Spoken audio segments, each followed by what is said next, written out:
Please turn your listening devices all the way up.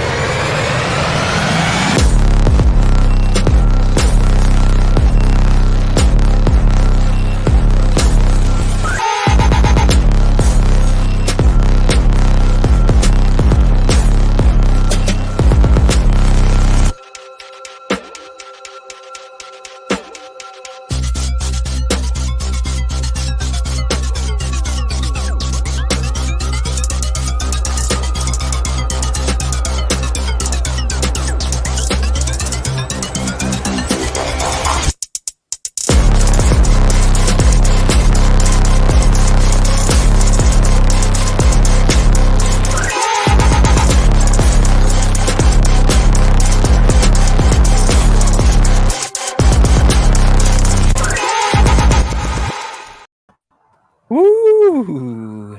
That was hype. Boba Fett. Man, I am so excited for this. Yeah, this is gonna be such a good time. I'm excited for this. Before we get going, we had another guy who's gonna make it. Strike. He says, "You guys rock. Sorry for not being able to make it.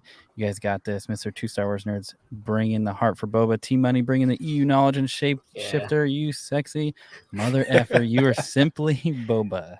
Yeah. That's funny. That's so awesome. I appreciate it, Striker. Yeah. I feel like we could just sit here and just let you just talk. Yeah. And we'd all be so happy. Let Yeah, me pull up the literally. 501st journal real quick. Yeah, bro. Yeah.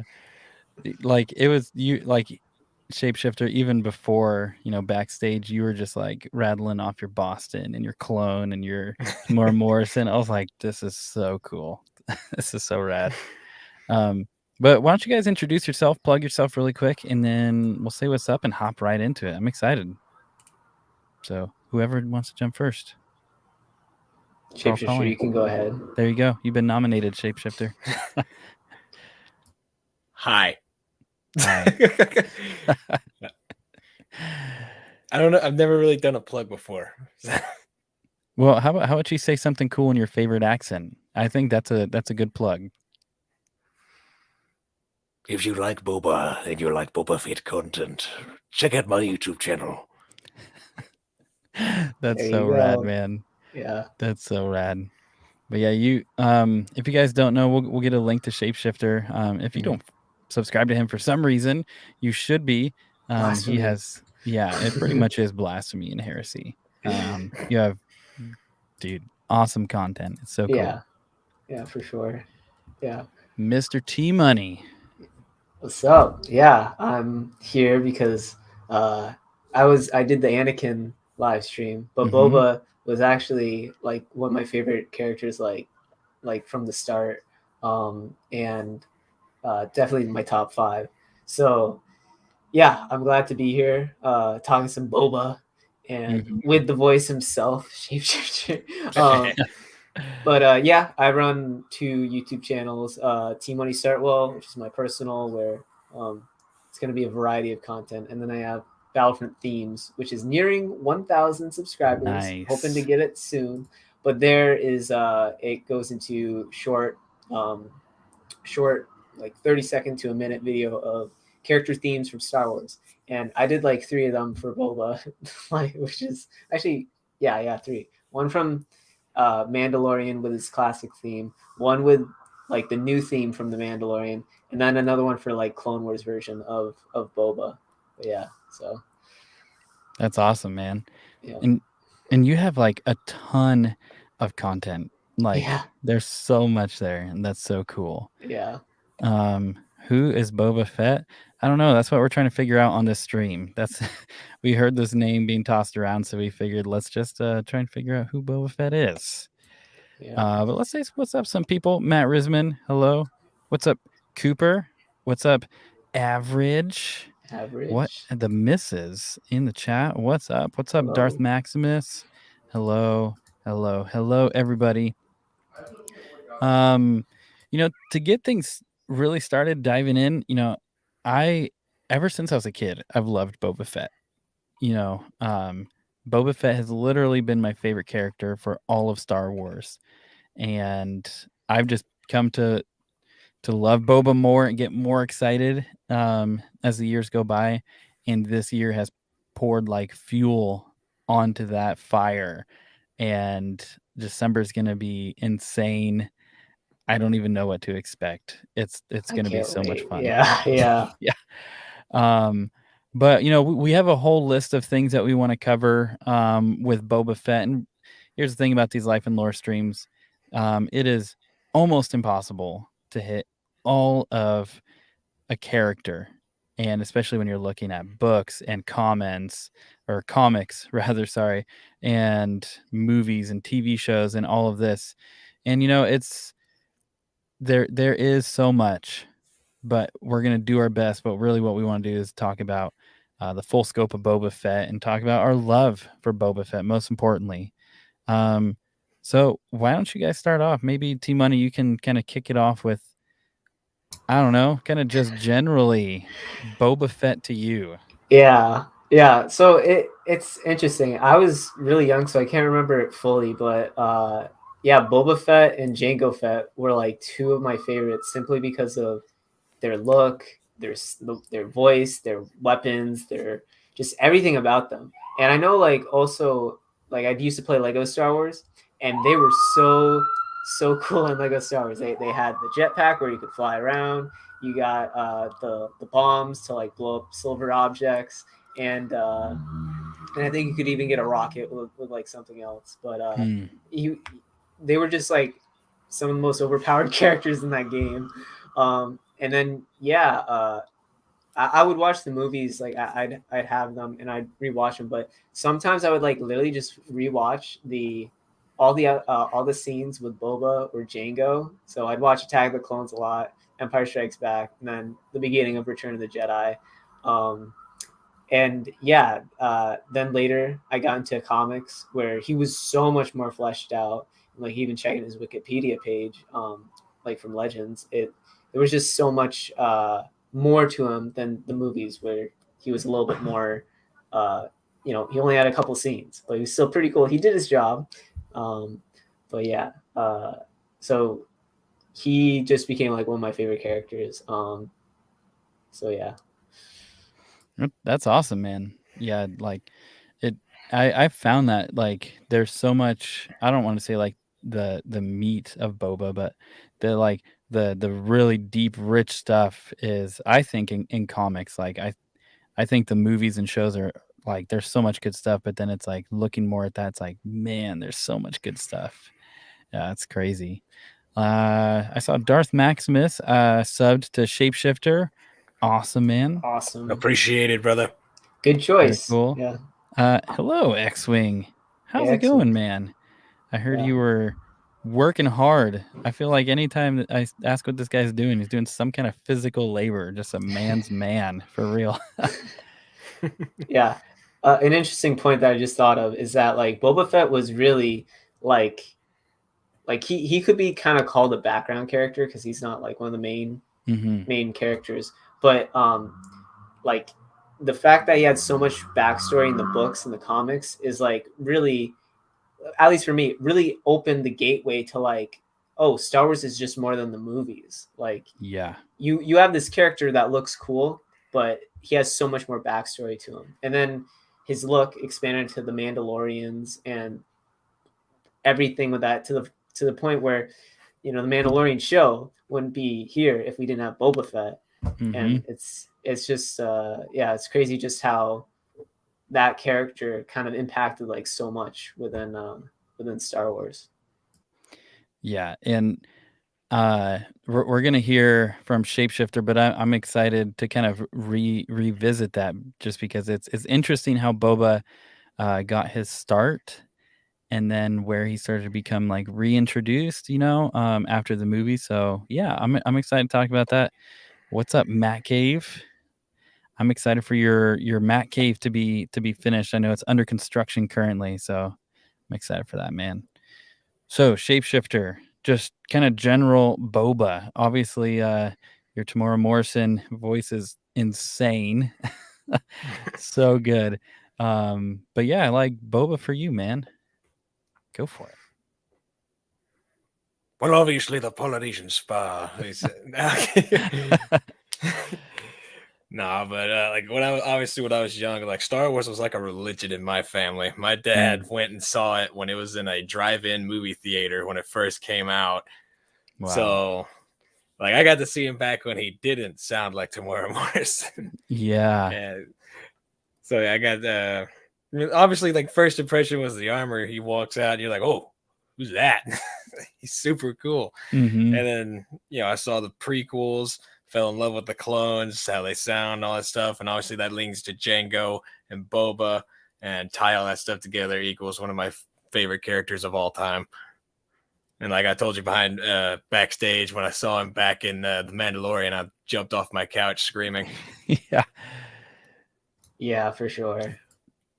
Yeah, and that was, I mean, I don't know, man. I think that's just so telling of like just how popular Boba is, and obviously we'll keep hitting it because Boba is like so popular that George kind of like wrote him off a little bit, and but just for me, I felt the same way to see like Boba back in Mandalorian and to see like a post Sarlacc pit Boba. I'm like, this is so rad. Like it excited me so much. Oh, yeah. For sure. Thank you, Shapeshifter, for lending your voice to TMoney for the funny Camino dance party. It was the best. Yeah, it was awesome. No problem. That's awesome. Counil dance party. So what I want to do is I want to start with this right here. This is the very first time we see Boba Fett, and this is from the holiday special. And this is like, in my opinion, outside of the comedic relief, this is the only good part of the holiday special. It's a torturous experience. But have you guys both seen the holiday special, or at least the Boba segment? Yeah. I mean, I've seen like from right there to where he tells Luke something. I forgot what he tells him. That's about it. Yeah, it's yeah, a holiday special, man. Like it's so rough. Like I've known about it for so long, and then look at this guy. The Auburn Phase Pulse Blaster. Of course you would know that. Yeah, and some people think he's a useless character. Interesting, isn't it? Yeah, that's for sure, man. But for like with the holiday special, maybe this is a side, for the topic at hand, but our best friend who we actually just love hanging out with, we're going to go actually hang out with him tonight, have some ribs with him, watch an 80s movie, typically a bad one. And we're like, hey, can we make an exception and watch something from the 70s? And we got them to watch the holiday special with us, and it's so terrible. Like the first half hour is so funny, and then it's like the second half hour is like, wow, I really committed to this. Yeah. The last half hour is like, I'm so deep into this, I just need to like trudge through it. But then they put this rant, like the whole concept of this is like Chewbacca's son, if I remember right. I don't remember if it's Chewbacca's son watching a cartoon. Yeah, I think it was something like that. Yeah, and it's about Boba Fett. It's weird. Like it's just like this whole like live action Wookiee like special show, and then all of a sudden like he's out here just watching like a cartoon on Star Wars. It's like what? And then after it just goes back. I haven't seen the holiday special in a really long time, like the full thing, because I watched it once. I'm like, what did I just watch? But it's so weird because like at first I'm like, wait, this actually seems interesting, but then after it kept going, I'm like, oh, this is what people are talking about. But this short actually, I have some interesting thoughts, but if you want to wrap up what you were saying, go ahead. No, I mean that's pretty much it for just my exposure to this. I'm curious how many people actually seeing this. And Matt Risman is I've already offended Matt Risman. I love you, bro, but he's like, how dare you say that this is not good? I won't pull it up on screen, but Matt Cave has a comment that is very apt to the most awkward part of the holiday special, but nonetheless, yeah. but yeah, just about this, yeah, share your thoughts, bro. That'd be awesome. Yeah, so it's so weird how like this just like comes out of nowhere, but the short itself, it is interesting to see like, okay, this is the first appearance of Boba Fett before Empire Strikes Back. This is what he was kind of envisioned to be. And the thing I found most interesting is that like he originally seems like a friend, and he works with Luke, and I forgot who else was there, but like he works with Luke and the crew, and I think it's because like there was a sleeping virus and like Han Solo was put to sleep. It's weird, but like the fact that Boba Fett is an ally, and I think like he kept calling them like, oh, this way, my friend, this way, my friend, and he kept calling like everyone friend. It is weird because like later on you don't really think of Boba talking like that, but then after like I think it was like midway through the like special or like this part, the cartoon, they realized like, oh, he's actually working with Darth Vader in the Empire, and then after he like I think he ties up someone, but then after he like just goes away. I haven't seen it in a while, so excuse me if I'm wrong, but it's interesting how like they kind of played him to be like an ally and then change him to a villain, and it kind of goes to show like later on like Boba Fett in the movies mainly is portrayed to be a villain, but when you look at his character in other media, he's more of like an anti-hero, and he's willing to like work for the side that has like will benefit him like financially mainly, and I just think it's interesting how like his first appearance, intentional or not, like kind of showed like him on both sides. So yeah, that is a very good point, because we have the, I don't want to call it a privilege to watch the holiday special, but we have the privilege to watch it now in context of everything that's come out. But for those of you who don't know what the holiday special, it was released and literally like never aired again. All copies were pulled, and it was like, we don't want, it's so bad that like basically George Lucas himself was like, I don't want this out there anywhere. But it's so interesting that a new character is introduced, and at the time watching it, I can only imagine the twist, finding out, oh, he's not like this good guy vigilante who's heroic, and I think it just shows that there was somewhat of an idea of mystery behind Boba Fett. Yeah, and he's like out here riding like a pink dinosaur. It's so weird. Yeah, and the armor is so different because like it's before like he actually got his green outfit. It's definitely interesting to look back on. I want to say what's up to Goggles and Gadgets. How's it going, man? Something that is interesting. I'm going to pull up one more thing, and then we're going to jump right into the OT after this. But Boba does have another appearance in a cartoon with the same style, and this is actually after the OT, so it makes it a little interesting. But he shows up in Droids. So Boba shows up in Droids, and this may look familiar because Target just had the exclusive Black Series and Vintage Collection Boba toys that came out, and I tried to get one, but the pre-orders sold out before I could even get them, and so I was a little bummed. I was gonna be like, I'm gonna get two. I want to do a giveaway, keep one for us, but nah, I was too slow. X-Wing probably bought them all. What's up? Real talk. But if we want to, we can come back to Droids. He kind of has another consequential role here, but it is interesting how before the OT, or not before the OT, before Empire Strikes Back, we have Boba introduced with the holiday special, and then after the OT, he comes back with droids. So there was already kind of a testing of the waters, like, should we keep Boba in the pipeline? And Yeah. I'm so glad.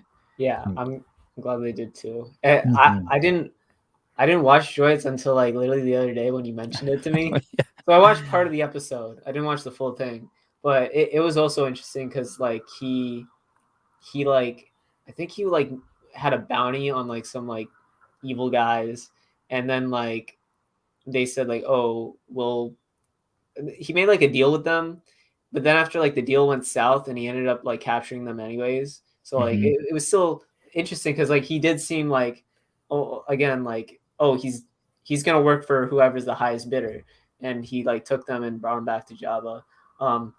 And it's also interesting because I was just thinking back like pre OT, like when he was showing up.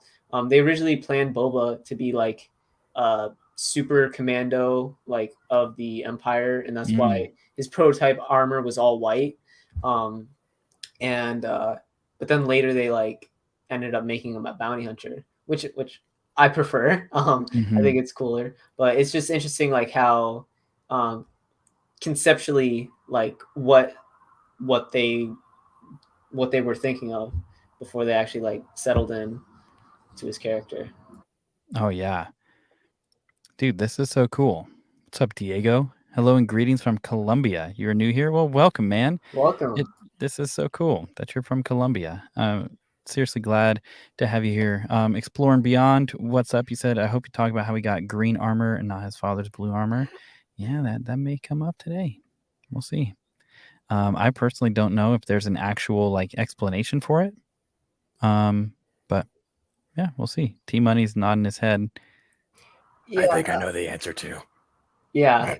There's like it's different like in certain media and like, but that was like always my question. Like I type in Google like, oh, is like where did Boba get his armor?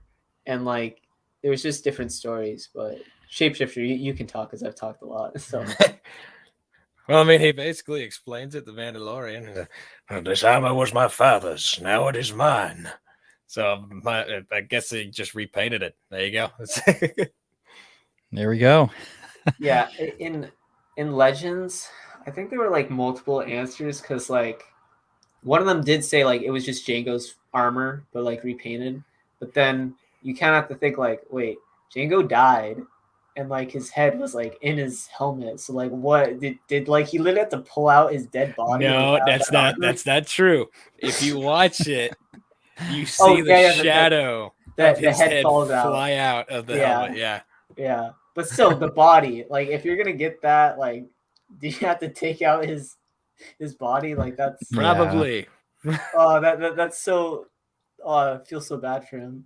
But I think there was like, I don't remember exactly which story it was, but I think there was like like he got one of, I want to say maybe Jaster Mariel's old armor, and that's what Boba used in Legends, at least in one story. But then I think in canon it might be different because he didn't, like they were planning to show how he got his armor in the Clone Wars, but then that arc got canceled and we didn't actually like get to see it. But they were originally gonna have Boba and Cad Bane work together, and then Boba would get his armor throughout that arc, and then by the end of it, it'd be the duel between Boba and Cad Bane, and then that's when Boba would get the dent in his helmet. So yeah, I don't know what answer is correct, but yeah, that was just definitely one mystery I've always thought about. Yeah, and I like obviously, with the whole Disney acquisition and kind of starting fresh, but pulling heavily from Legends or EU and kind of reshaping to fit the canon that they want to go with now, like the new Disney canon, you could call it. I think Shapeshifter's description of what happened is I think how they're setting that up. And it would be really cool to maybe see I don't know, maybe a flashback of him painting. Dude, that'd be legit. I literally just learned about this the other day, and I think this will add to this whole conversation. So this is from a comic where it's basically about Django going out to all these missions, and it's about how Boba has to like stay back, and he doesn't have any peers, and he just has free access to all this Kaminoan research and all of this. But basically, in this comic, it keeps referencing that he waits for his dad to come back for Django, right? And as a kid, when his dad would come back, he'd like run and hug him in the rain and all of this. And just thinking about how he got his armor to watch his dad die, to have to pull his body out of the suit, all that heartbreaking scene. It's like, it's not like he was like a soft kid turned hard. Obviously, if we get into his childhood from Legends and EU, there's all sorts of crazy stuff, like where he's brought before Dooku, basically like a hologram of Dooku, and Django's like, you can talk freely before him, and then like little Boba's yelling at Dooku and basically talking about how great his dad is and all this. So it's like that. I know I know we were going to talk about OT, but maybe let's just kind of shift around a little bit and talk like Attack of the Clones, Django, stuff like that. Because I know TMoney, you were saying you had quite a bit of thoughts on that as well. Yeah, so I guess we're gonna start chronological, but yeah, might as well. Let's yeah, just do it. Yeah, let's just do it. Even though like people like have the mystery of Boba Fett in the OT, and that's one thing that I do hear like some criticism of the prequels. It's like, oh, you're fleshing out like and answering these mysteries that we didn't really want to know about. Mm-hmm. But for me, I've always loved the relationship of Django and Boba. Like it's just interesting because the Star Wars Bounty Hunter game that came out in 2002, and there's also comics that have similar stories, I believe. But Django was out here to like get a bounty to, I think it was like over 1 million credits or some crazy number. But he goes through this journey and like kills like his bounty, and then ends up talking to Count Dooku, and Count Dooku's like, oh, you can have the credits, but you can also have so much more, a legacy. And he's promised like these clones, but it's interesting that like Django was like, okay, I'll do it, I'll accept it on one condition: I get one clone to myself, unaltered, and he's gonna be mine. And after like Dooku's like, oh, curious. And even in Attack of the Clones, like the Kaminoans are like, it's curious that a bounty hunter would want like an unaltered clone for himself. But in comics and other material, they kind of show that the clones to Django didn't really matter because they're just cannon fodder. Their whole purpose is just to like basically die. And for Boba, he didn't want that. He wanted to actually like raise a son to carry on his legacy. Like Boba, like the Kaminoans think like, oh, the clones are going to be your legacy. But in reality, Boba was his legacy. That's who he taught how to become a bounty hunter, taught everything about him. And even for Boba, like it's interesting because he's a clone, an identical clone of his father. He didn't have a mother, and he lived on Camino, which is like just with a bunch of like weird aliens and seeing people that look like you, but they're aging twice as fast. And it's just interesting how, like, I guess from the OT, like you couldn't have guessed that that's where Boba Fett's like backstory would be. But it's just interesting to see like how George Lucas came up with like this such a weird concept that like he's a clone, an unaltered clone of a father who lived like on a rainy planet and was basically taught like how to kill, how to make money, how to but Django in Legends especially, he had a real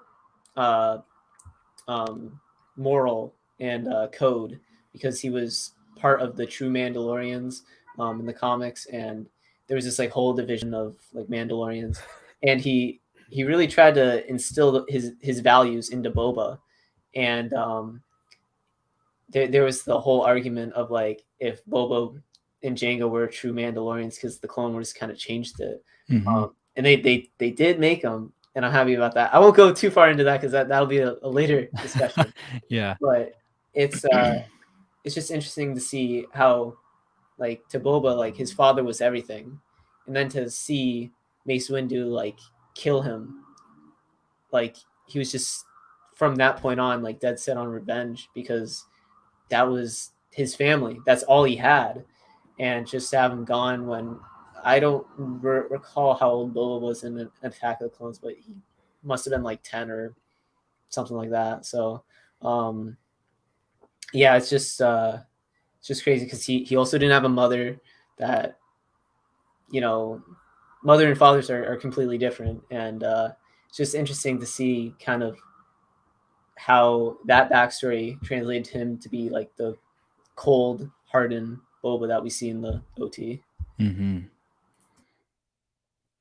Yeah, dude, and that's like you said, it's funny because what might be good after this too is we can reel it back, getting some good foundations for Boba without going too deep. Then we can go back to that character we saw in the beginning, because there's so much mystery, and then to have all of this depth added, it makes so much sense to me. First, I want to say what's up, Padawannabe.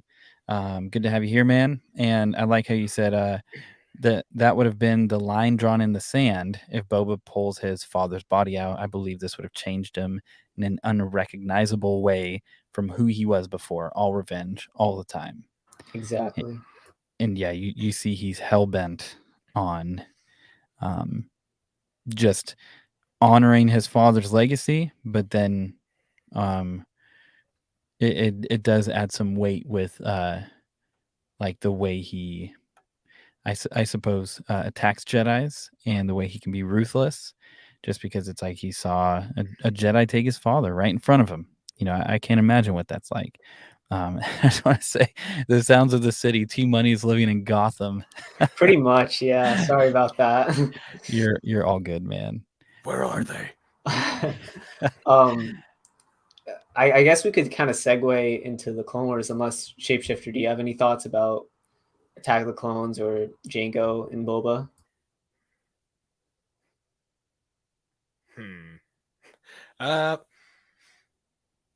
No, I think you pretty much covered everything.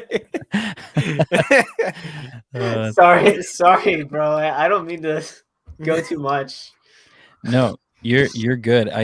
It'd be funny. It's not like this at all, bro. Like, this is so cool. It would just be funny. So I'm like, okay, well, I'll facilitate. Shapeshifter is gonna come in with the perfect one-liner voices, and TMoney's just gonna unload all of the lore. Dude. No, but there's so much to Boba, because yeah, he is a fan favorite. But let's do this really quick before Clone Wars. Let's, and this is partially my fault, but it's also, my stream, I suppose. But I kind of went off, I was thinking it'd be cool, to start with the OT, because where we first see him. And so kind of before digging, we've already started to dig really deep, but let's reel back to like when people are first seeing Boba Fett. Obviously there's a holiday special, but that is what it is, but we'll talk about the special edition, but we're talking about release order right now. Empire Strikes Back. This is so cool. I see a lot of, not to tie it back to the prequels, but I see a lot of parallel in Attack of the Clones, like kind of mirroring, Jango, in Attack of the Clones, and Boba and Empire Strikes Back. I see a lot of it's like poetry, it rhymes, Exactly. good old George. Yep.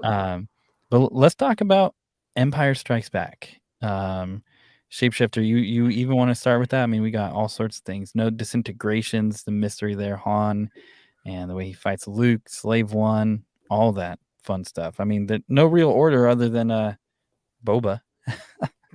As you wish.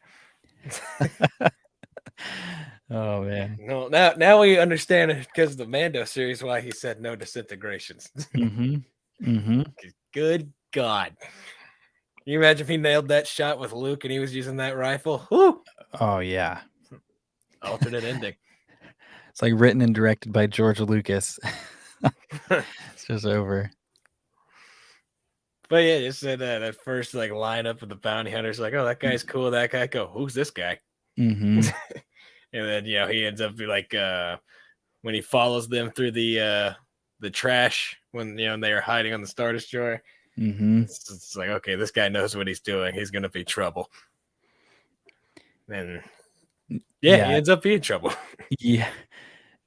And what I love about that lineup so much, look, this guy, this Boba guy sounds pretty cool. Yeah, Empire Strikes Back. Now we're talking. What I love about that lineup is, short of the IG droid, right? You're seeing faces, and they're, you could say, hardened bounty hunters, and they're intimidating. But then you have this mask, and you have just this like very proper standing figure, and it's just like, I don't know. For me, I remember as a kid, there was like, it's weird. I can still like picture myself watching Empire Strikes Back and seeing Boba, and just something in me was like, I don't know, I was drawn to the mystery. Like there was, because at that point, like we hadn't been told anything. And so I was like, I want to know more about Boba. Not only does he look awesome, it's like I wanted to know more so badly. And then I'm like, Darth Vader himself called all these people, and he took his time to stop and address one of them and say no disintegrations. And like when I'm rewatching as I'm getting older, I'm like, what is that all about? Like it just drew me in. And then like you said, with the way we don't know what everybody else did. That'd be a cool like spinoff. Maybe it's in books, but like, where did all the other bounty hunters go?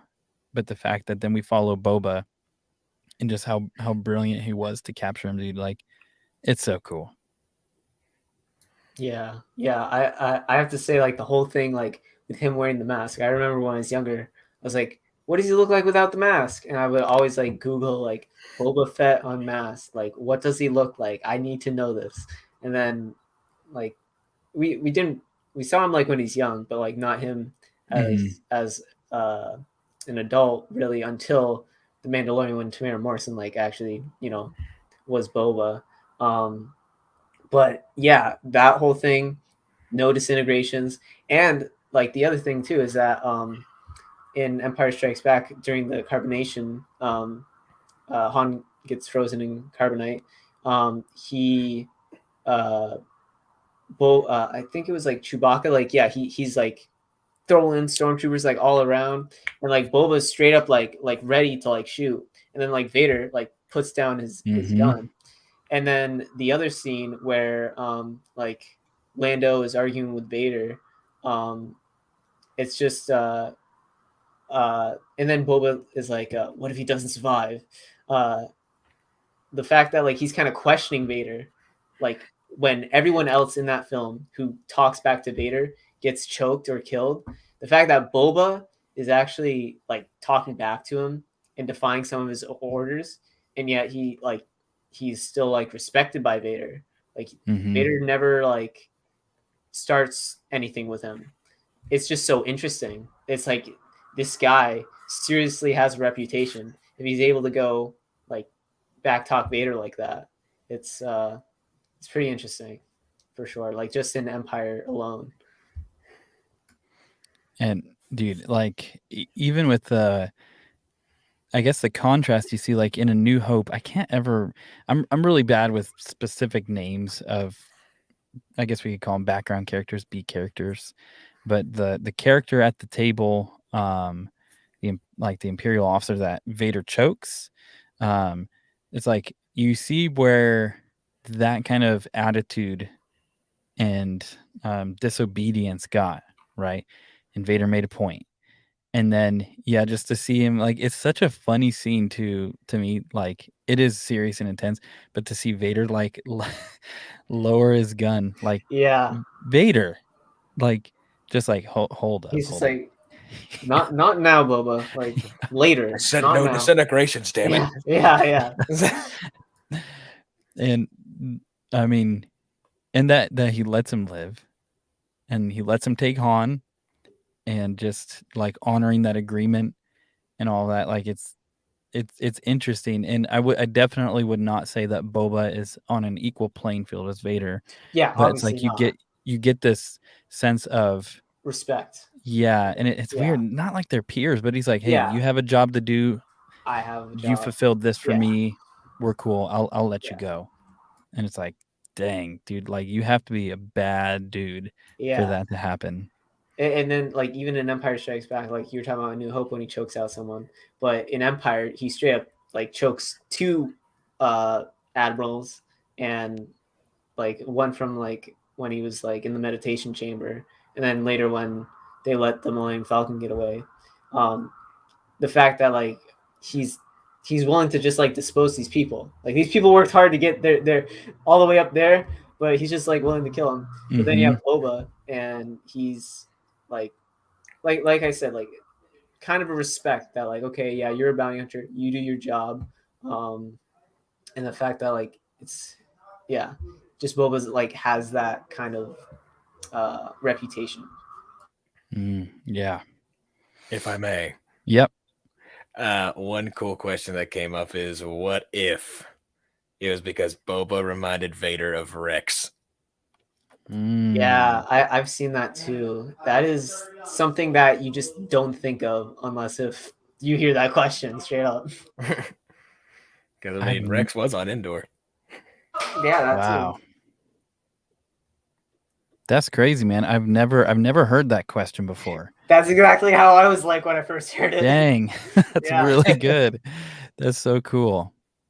Yeah, and I know that there's I would say there's OT purists where they're like, you can't ask questions like that because that wasn't the original intent, right? And then there's like maybe I would start leaning into this category as like prequel fanboys, where it's like everything's prequels, and then it's like I think I more so align with like everything in Star Wars. Like, if we keep adding to it, like it just fleshes it out for me, and like that, I think that would be really cool if it's, especially if we're seeing Anakin start to break through. That's really cool, man.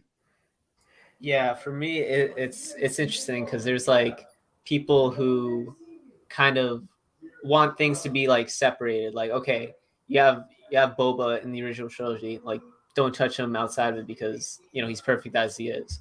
But like, I'm someone who like just likes adding more and more to a character that I love. Mm-hmm. So I'm like totally into the prequel backstory, totally into like all the EU stuff, and if anything, that makes me like appreciate like watching the original trilogy again, because I'm like, okay, I actually know the backstory of Boba Fett. I know the backstory of Dengar. I know all these like background characters, and the fact that like it's all happening like in this movie, but there's so many stories that branched off from it. I just think that's cool. Obviously, people have their own point of view and stuff, but that's just how I've always been. Where hearing more lore about these characters just makes me love them even more than I originally did. But I do understand some people do like the mystery behind it. Yeah, and I think it was Goggles and Gadgets here. So there's good fleshing out and bad fleshing out. So yeah, in my opinion, I think everything I've seen about Boba Fett has been good. All of the fleshing out has been good. I saw this too. This is interesting along the same lines of what you're talking about with the mystery. Padawannabe says, as a child, I always wondered if it was really a rocket launcher on Boba's back. Not having knowledge of the figures at that age, I wasn't sure until many, many years later. And I think that's part of what works so well for Boba, is especially in Return of the Jedi, you see a little more of his gadgets, but to see things and be like, wait, what is all of this?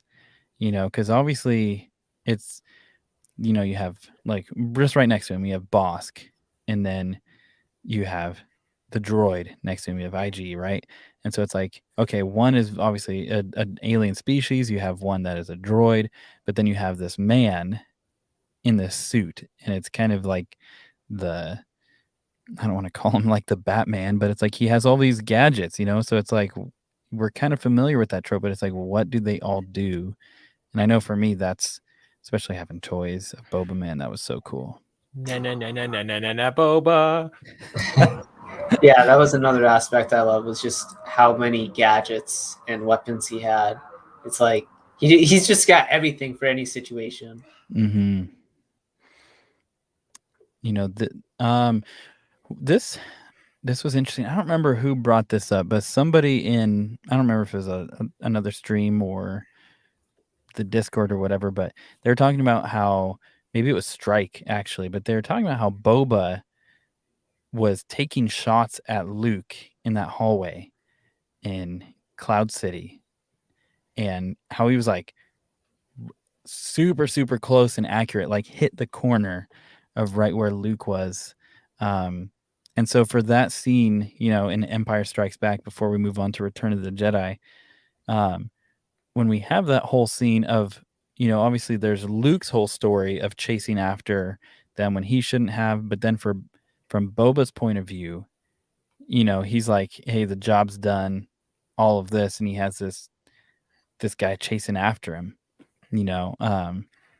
like it's just so cool to me that he's able to ward Luke off, and then he's able to, like, obviously buy some time and stuff, but then to see him loading up Han Solo in that, I think probably, for me, I think it's the most beautiful shot in all of Empire Strikes Back. That shot where he's loading up Han Solo and Carbonite onto the slave one. Like, dude, it's so cool. Yeah. One point I'd like to, because I didn't really think about this until I was actually like, oh wait, when he was shooting at Luke in that scene, he was intentionally missing because Vader needed Luke. So Boba was probably instructed by Vader, like, hey, if you see Skywalker, like, he's mine, don't kill him. So if anything, he was probably trying to be so accurate so that, like, it would scare Luke, but, like, obviously not intentionally kill him, which also just goes to prove his skill. Like, okay, he's doing his job, and he's just not missing, like, typical stormtroopers for, like, no reason, but that he's calculating, like, okay, I'm gonna shoot this shot specifically to warn him off, but also no, I'm not messing around. So we have the man himself here. Hello, George. We have some questions for you regarding Boba. George, you got any job openings for voice actors?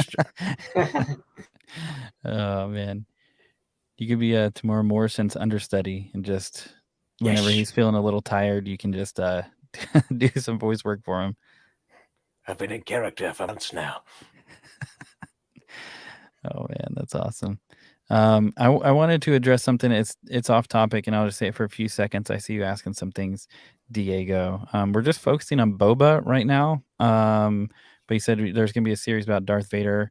Will it be good or bad? I don't know if there is going to be a series about Darth Vader. So I don't know. There's a Kenobi one coming, so that'll be cool. Matt Cave said, okay, I'm going to make my prediction here today. Bad Batch Season 2 will feature an episode where Boba disintegrates a Jedi that Vader is hunting. You heard it here first.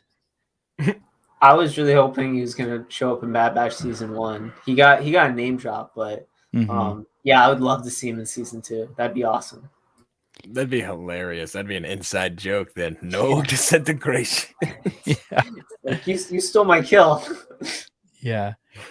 Do you guys think they'll bring Boba into Bad Batch, or do you think it's just like it's just like an Easter egg? Like, we know, like the hardcore fans know about the history and stuff, and they're just gonna dance around it, or do you think there'll be like a Omega Boba meeting? That'd be cool, like Twilight Zone style. They're like moving their hands in sync. For me, I I thought they were kind of setting that up, like the fact that the Bad Batch were working as mercenaries. Like I thought that mercenary work would probably, they already interacted with Fennec Shan and Cad Bane. So I was thinking like, oh, Boba's gonna show up because like we're dealing with so much stuff from the underworld. Like obviously Boba's gonna appear, and the fact that Omega does have a connection with Boba, obviously right now we don't know if they even know about each other, but they have that, they're both like unaltered, aged. The fact that I think it'd be interesting because it's like you have Boba, who already thinks of himself superior than the other clones because he was actually raised by Jango, and he has like all those skills. What would he think about having basically a sister, someone who's like him, but obviously didn't have the connection with Jango? And the fact that like it's literally a female version of like him, like what I don't know what he would say. I don't know if he'd be angry or if he'd be sympathetic. I mean, I kind of feel like it'd be more anger, but I mean, who knows? I would love to see that conversation though. I think that's something that maybe in season 2, but we'll see where the story goes. I could see him if his if his dad's brought up, and maybe if Omega's like, hey, we're brother and sister, we have the same dad, and tries to pull that kind of thing just out of her innocence, I could see him get angry, and I mean, I don't want to see this necessarily, but I could see her or see him attacking her, potentially like out of anger, but because they both have such different personalities. Omega is like the like lighthearted, sympathetic, wants to help everyone sort of deal. And then Boba's the one who, was trained to kill, had that connection to his dad that was taken from him, and is like overall just a more cold character. I'll save it for the Clone Wars talk, but in Clone Wars, I do feel like they make him a little bit more sympathetic, but he tries to hide it because of the other bounty hunters he works with. But in some episodes, like he obviously doesn't want to kill certain people because he's like, I have a target. These aren't my targets. But I'll save that for a little bit later. Cool. I'll say this. I wasn't even trying to bring up Omega and Bad Batch, but X-Wing says with the connection between them, there's no way we don't see him. And then Darth Maximus says, just like the Mandalorian, Boba will appear in season 2. Interesting. I see it. What's up, Darth Arlena? Hello. Good to have you here. So let's keep moving on, kind of I guess release order wise. So into Return of the Jedi, this is where I know some people have, I don't want to say an issue maybe, but this is where some people maybe start to delineate like look at how easily Boba was killed, before Mandalorian. And so let's talk about that. Obviously we have Jabba's palace, we have the sail barge, Sarlacc pit, all of this, but I really see in Empire you have him working with the Imperials, and then you have him working with the crime lords in Return of the Jedi. So you are seeing what you described, TMoney, is that he's just like this wide range, like wherever the money comes from, that's where he's going to be. So you guys talk about Return of the Jedi for a second. I guess you could say he was blindsided.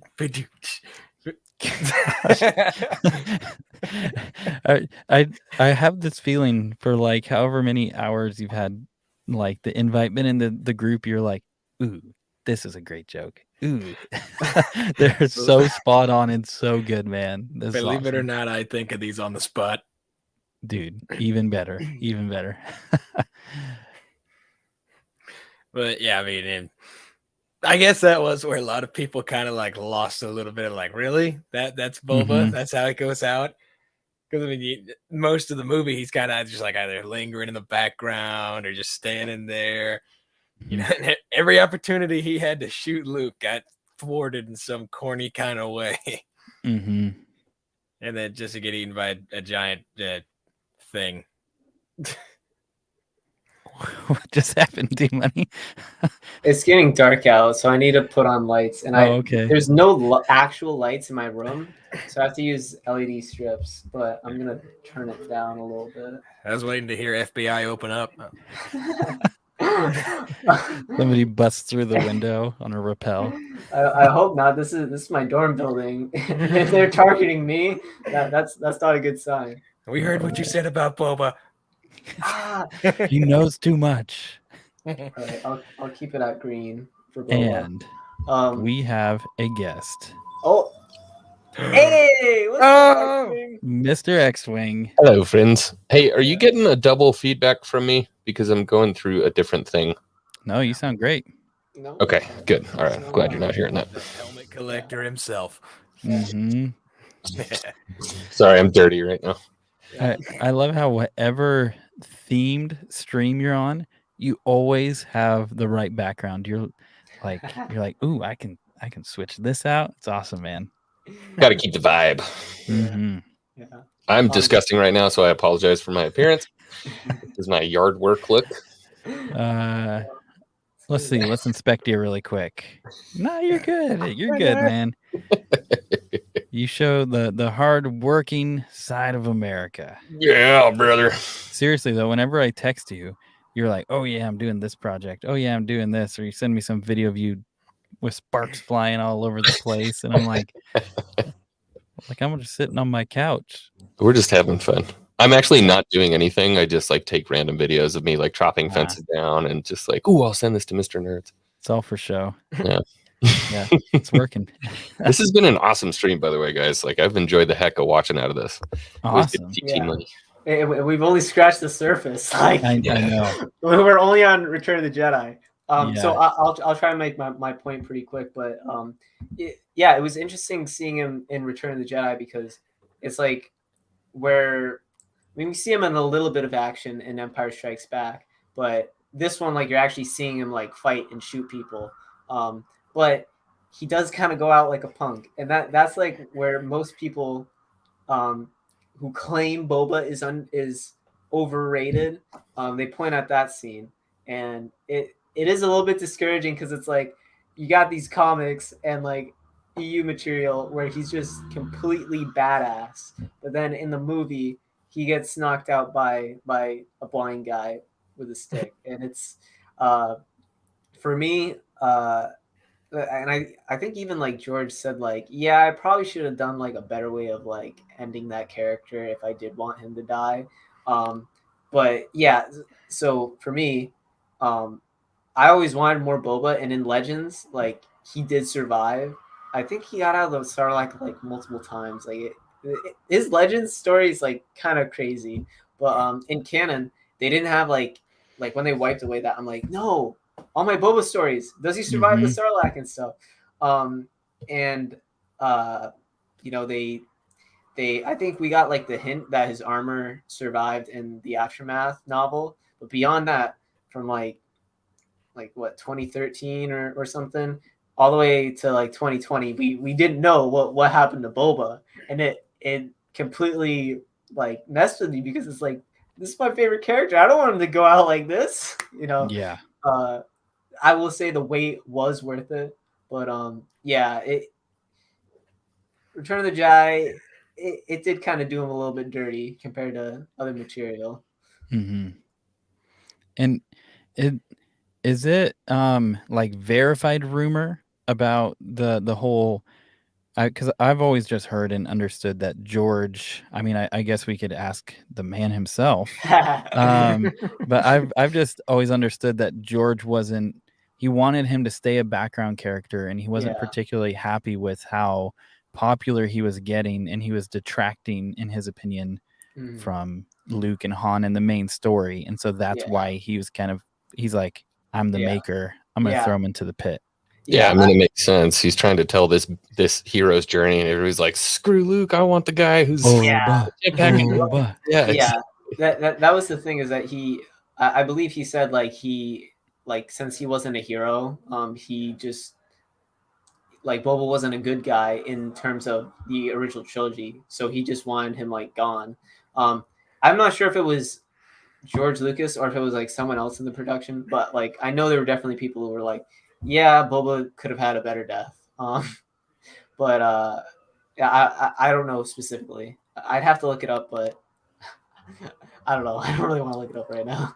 yeah. People in the production and the entire fan base. Yeah, literally the entire fan base. Yeah. They're like, why'd you do Boba like that? Mm-hmm. Come on. And even with that, that death, so to speak, obviously we know he's not dead, but at the time, it's like, well, there's Boba.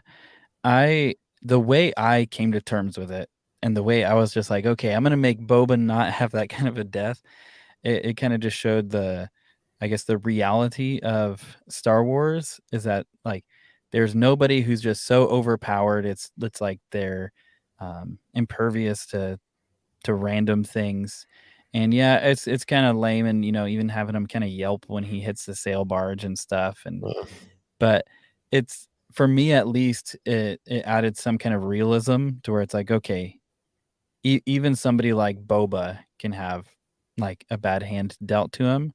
I'm not saying I like it, but I'm like, that's how I've had to come to terms with it. And what's up, Alan Copeland? Good to have you here, man. So here's, I haven't actually read this, but I saw this was a question for Shapeshifter, Goggles and Gadgets. Shapeshifter, can you do an English detective like Sherlock Holmes type? I'm working on a stop motion series for my channel and considering looking for voice actors. Oh, Sherlock. I mean, I could make Robert Downey or Benedict Cumberbatch. Oh, that's awesome. But I'm sure you guys could reach out and figure out a way, some payment agreement and figure that out. Or he could just be like, nope, whatever. I'm always open for work. There you go. So this will be an interesting topic, and we'll do this respectfully. So when I watch the OT, I prefer watching the theatrical releases. I'm not trying to be a Star Wars hipster. That's just what I like. I'm not a big fan of the special edition movies. I do like the Blu-ray just because of the higher quality, but even those have edits in there that I'm not a fan of. But when we come to after the OT, before we get in a little more to the prequels, but mainly Clone Wars and stuff, and there's more comics, Mandalorian, Book of Boba, all sorts of stuff coming up. But kind of a final thought on the OT, we have Boba show up in A New Hope in the special edition. Now, I know, X-Wing, you had an awesome conversation, super cool with Mark Austin. I seriously, like, after that, I followed him all over on social media. He is such a cool dude. Like, nerd. He is so awesome. And I'm like, why do you have to be so cool? Because I personally don't like Boba in A New Hope. That's just, I don't like that scene. I know George originally had a treatment for it, and he just didn't want Jabba to look really subpar. But I want to hear your guys' thoughts on A New Hope. Do you like Boba there? Do you not care? Do you not like him there? Outside of Mark Austin. Mark Austin is an amazing human being. We're just talking about the lore of Boba in that segment. I just feel like to have him there is not so much of a big deal. I think there were greater atrocities committed in that particular hangar scene, for sure. Yes, absolutely. But having Boba there himself, I don't feel like it really detracted from me. And was it necessary? Probably not. But I mean, it's cool. I think it's cool to have him in there. Yeah. It shows he was out and hanging out with Jabba, and if Jabba was somewhere doing something, he was kind of an enforcer. So it definitely reinforces Return of the Jedi. And so you see this progression of what's happening. so it doesn't seem so disconnected. And I know George likes that. He likes a full spectrum story there. Yeah, I'm kind of the same way. Obviously, all he does is just like stand around and look at a camera, but I think it is cool to see like that. You know, he's still around, he's still active. I'm with X-Wing, like the scene itself, like there's more issues beyond just Boba being there. But you know, I love Boba appearances and seeing him there, and I like mainly watch the special editions. I wasn't around, unfortunately, when it was in theaters, but yeah. So I don't really have much negative thoughts towards it, but I also don't feel like I have a valid opinion on it. Yeah. See, I think honestly, because I did get to watch the original and stuff, and it actually caught me off guard. I forgot about it before I watched it again with my niece. I saw it, I was like, "Oh, look, there's Boba." She's like, "Who?" I was like, "You'll find out." So I think that's a kind of cool thing. It's kind of like a teaser of like a cool character to come, like because we made her watch it, 4, 5, 6, 1, 2, 3. So she gets to see that. We're like, "Oh, that guy looks cool. I wonder if we'll see him again." And then Empire, and then Return of the Jedi, etc., etc. Yeah. I gotta know, did you say you'll find out in your Tamora Morrison voice? I made her so angry because I kept quoting him before he would. And she's like, "Will you stop?" I was like, "As you wish." She's like, "What?" And then he says it. I would have rather had a little cameo in Rogue One, I think, rather than back in A New Hope. That'd have been cool. Interesting. Yeah, it was funny when the Disney movies were coming out. Like originally, I'd been like, "Oh, in Rogue One, they're gonna like have bounty hunters like trying to hunt down the plans." That didn't end up happening. And then Solo, I'm like, "Dude, Boba has to show up in Solo. Like, there's no way that he's not gonna show up." And then he didn't. I'm like, really? Like, where is Boba? We haven't had Boba in like 7 years, other than just comics. And like he's cool in some of those comics. We'll get to it later. But it's like I want to see him in live action. Come on, like you got rid of Clone Wars. He doesn't show up in Rebels. Yeah, he doesn't show up in Rebels. He doesn't show up in any of the sequels. Not Rogue One, not Solo. I'm like, where is he? And then obviously, little did you Mandalorian and now Book of Boba like is actually like, oh, thank goodness. I just had to wait several years, but yeah. I feel like when you keep describing things, it's like your whole life you've been like, where is Boba? Where is he? Just at a family dinner or something. And it's like, "What's wrong, TMoney? Where's Boba?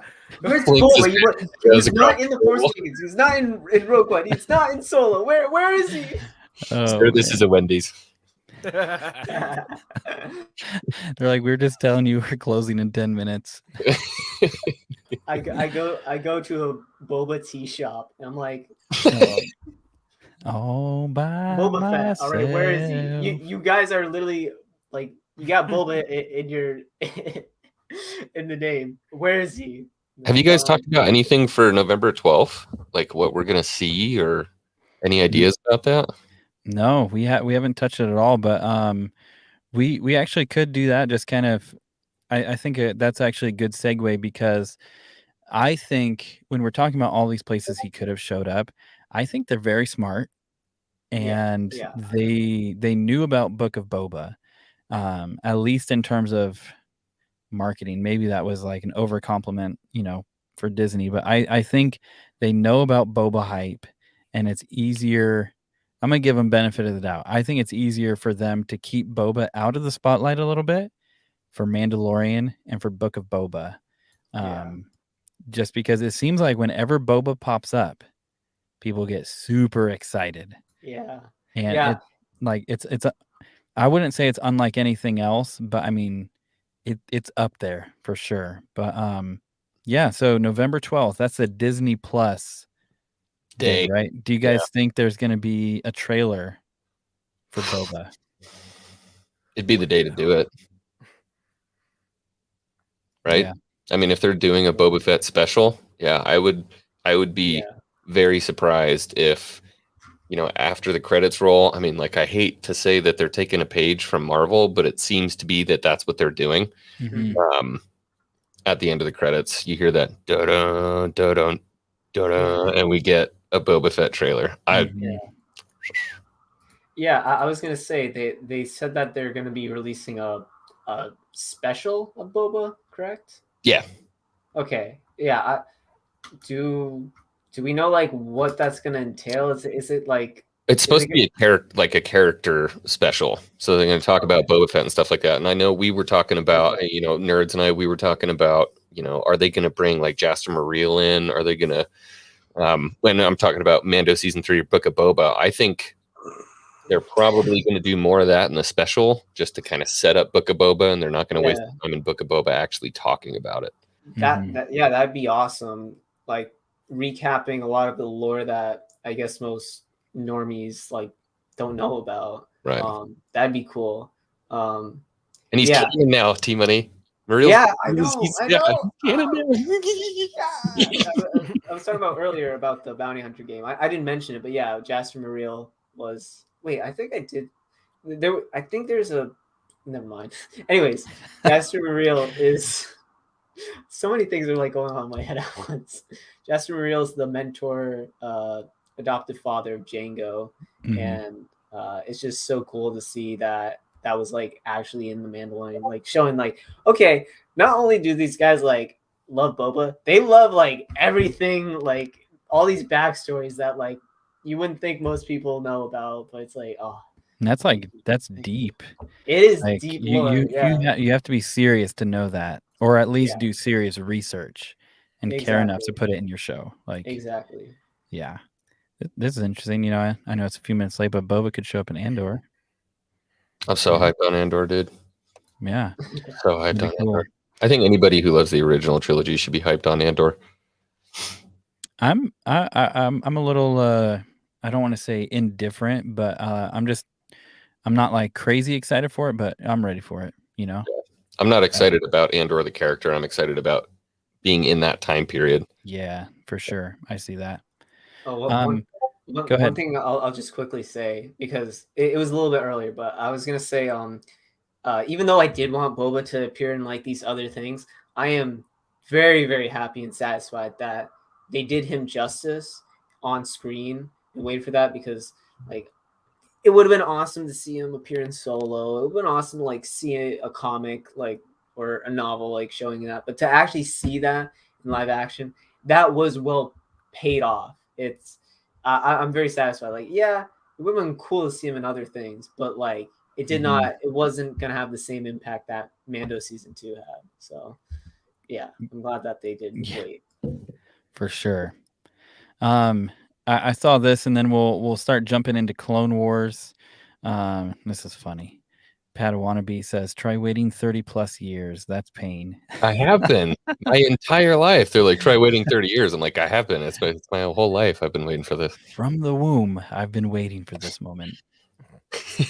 I feel like the more I talk to Shapeshifter, the lower pitch my voice starts to go. Like, I feel like I'm like trying to like mimic you or something. You have to, yeah. Yeah. Yeah. I got a question. Yeah. Is Mando season 3 and the Book of Boba gonna be happening at the same time? No, I don't think so. Do you mean story-wise, like running concurrently? Both. Yeah, well, they did say that, I mean, it's supposed to be Mando 2.5, and we know that it is because they're continuing the chapters with the same number. So 16 ended, Boba episode 1 is chapter 17. Okay, because what I was going to say was what would be super cool is like you watch an episode of Boba, all right, and then you watch an episode of Mando, and then like in the background you see like Boba's ship flying away. You're like, oh, wait, that was the other episode. That'd be cool, yeah. 100%. I could see them doing that. I mean, they did that with like the Thrawn trilogy with Anakin when they were meeting up, and then in the other book, it kind of revisits that. I could totally see that happening. Yeah, that's super cool. I didn't actually know, like you guys are saying, and right here, I didn't know that episode 1 is episode 17. Yeah, I Yeah. didn't know No, that that- either. Yeah, I want to say I don't remember who said it, but it was one of the front runners. Was like, just consider this Mando season 2.5. Wow. So he's going Okay. to be in it for sure. Very cool. Yeah, awesome. Well, let's do this. We have like 45 minutes ish. You know, we might go a little over that, but we're gonna start getting into Clone Wars. We can start getting to comics. I actually have one of my, if we have time, it's not super important, but I have one of my most favorite thing from the Boba comics that I've been found going through them. And it's just kind of dumb, but it's cool. But anyway, let's start with Boba in the Clone Wars, because I feel like we've hit a lot. Obviously, he's introduced with a lot of mystery, and he's kind of taken from us. And at the top of this, we hit with Attack of the Clones. You're really getting the tragedy, I would say, of Boba, and you're getting introduced to the anger and the pain and the vengeance there, and so you're getting introduced to all this stuff. But for Clone Wars, we'll start getting into that. But before we do that, Mr. X-Wing, I know you have a super busy day, some more manly man work. I got to go work on the evaporators on the East Ridge. So, oh geez, You can waste time with your friends later. yeah. Nice. Thanks for having me on, man. Yeah. So, Thanks do for you have coming. any last words you want to dump on us about Boba? Oh, 100%. I'm really excited for the show, but more than anything, hashtag Mace lives. Ooh. Way to go out. Oh my man. I guess we can kind of just jump into Clone Wars and the whole thing with Mace, because that's like the main meat of it. Is that Mace Windu kills Jango, and then after that, Boba's so dead set on getting revenge. See him at cave. He's so dead set on revenge, on getting revenge on Mace, the person who killed his father. His only family. And I don't think, like, in real life that's never a good thing, but it's just definitely interesting to see, like, that's like he's like 10 or 11 or early teens. That's like just his whole mission. And like for most people that age, like, you would be like, no, they can't kill people, but he teams himself up with like some bad people. Aura Singh, definitely not a great influence, and got Bosk and a lot of the other bounty hunters, basically molding this kid to be a killer. And but you can see that Boba is focused solely to kill Mace. He was in that one episode when he was with the other clone cadets. He didn't want to, like, set them out on danger. He didn't want to do that. But he had to do what was necessary in order to get to his goal. And then, like, I know later when they trapped Mace and Anakin in I think it was one of the Vetators, they have like hostages of I think like a clone admiral, another admiral, and like some other characters. Commander Pons. Yeah, Commander Pons. And he straight up kills them. But you can see in his face that he didn't want to do that. It was, or wait, did he kill? No, he didn't kill Pons. Yeah. It was Aura Singh, and it was Aura Singh. Yeah. But she was pushing him to do it, and he obviously didn't want to do that. So it's like really interesting to see, like, kind of, we think of Boba just being like a cold-blooded killer, but to see him have like kind of this morality where he's like, okay, I will kill who I need to kill, but when it comes to like people who are innocent in his mind, he doesn't want to do that. It's just an interesting, like, another layer to a character that most people wouldn't have thought about. Yeah, and dude, there's so many great.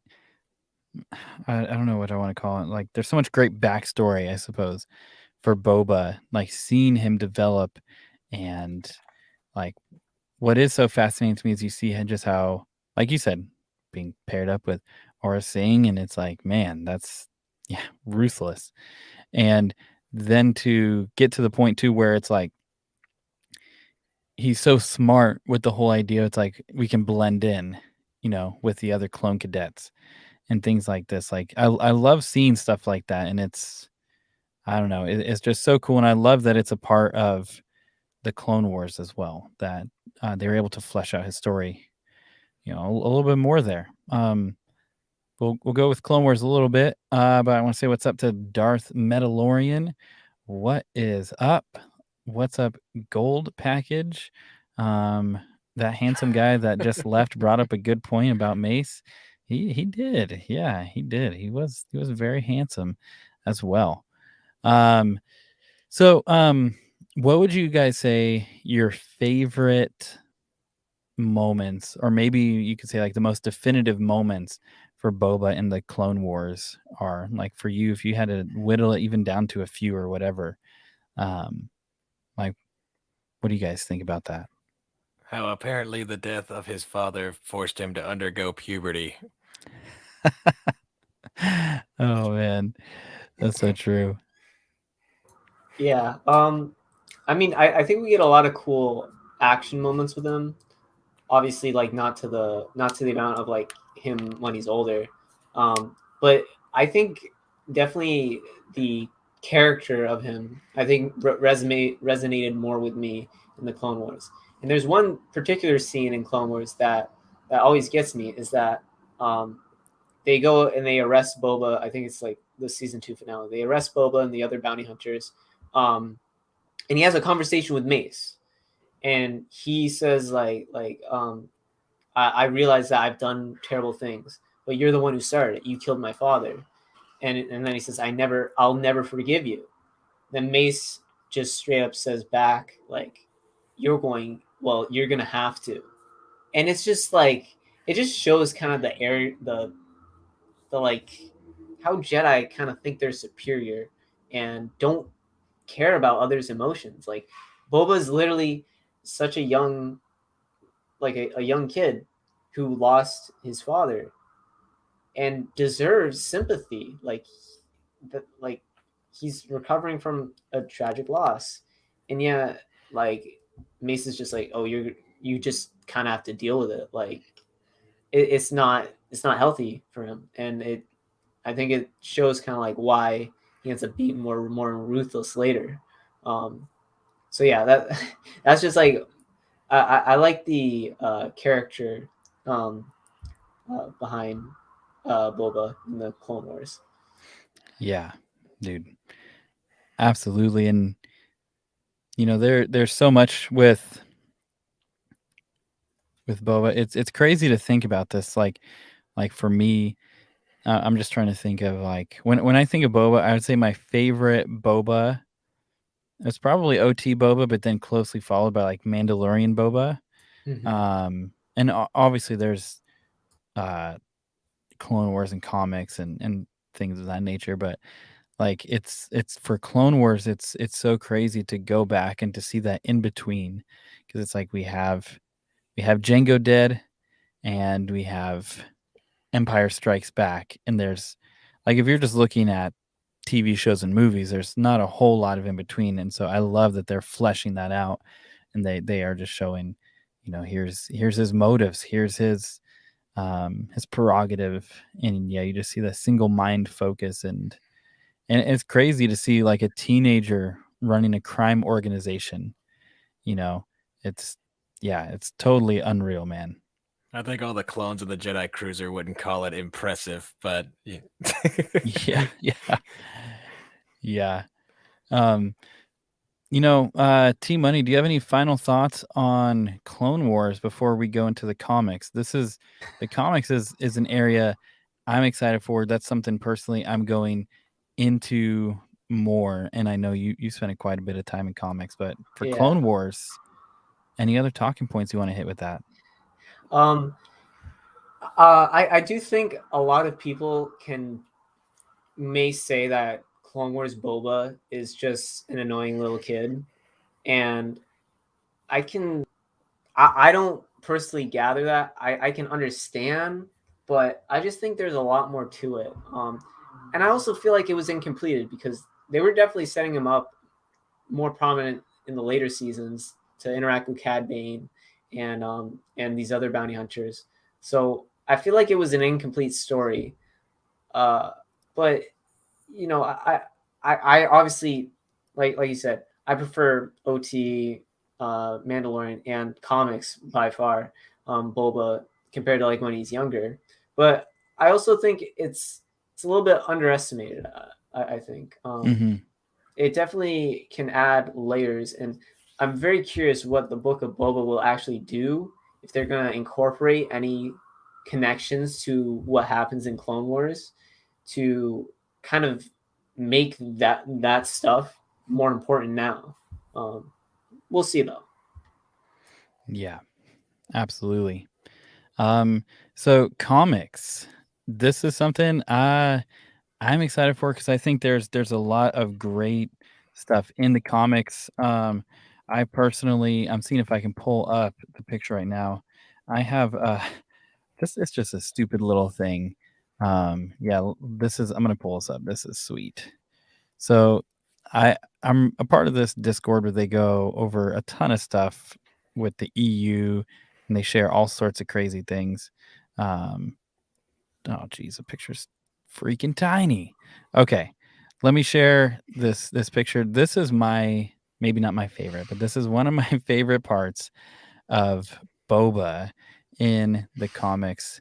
There's a scene where he teaches Luke to snowboard. You're gonna have to send that to me. I've never seen that before. Oh man, that's so funny. Yeah, it's so ridiculous. Yeah, and it's like maybe Book of Boba, we'll get him like hitting the slopes, that'd be cool. Sponsor some ski mountains. Yeah, but there's a whole bunch of stuff, and man, like I asked these people who are like, I mean, this is a group of people who knows like crazy stuff about comics, and I was asking them like, what are some like really obscure things about Boba in the comics, and people were sending me stuff. Some of it's with Boba and the ladies that I can't even put on here, just because there's some stuff. But yeah, the comics are really cool, and obviously there's a Omnibus. There's that awesome collection. But TMoney, why don't you kind of just like lead the charge with the comics, man? Yeah. So it's interesting because I like my family knew I was like getting into Star Wars like when I was younger. And I don't remember what specifically like showed that I was really into Boba Fett, but my uncle went out and got me the Boba Fett Omnibus. I don't have it with me, unfortunately. I wish I could show it because it's really, really used at this point. I think I had it in my backpack. My backpack got like rained on, so like it got soaked for a while and dried out, and now it's like all, old and used. But it's that was like my first piece of Star Wars content outside of movies, shows, and games that showed like there's so much more to Star Wars than like what I initially thought. And that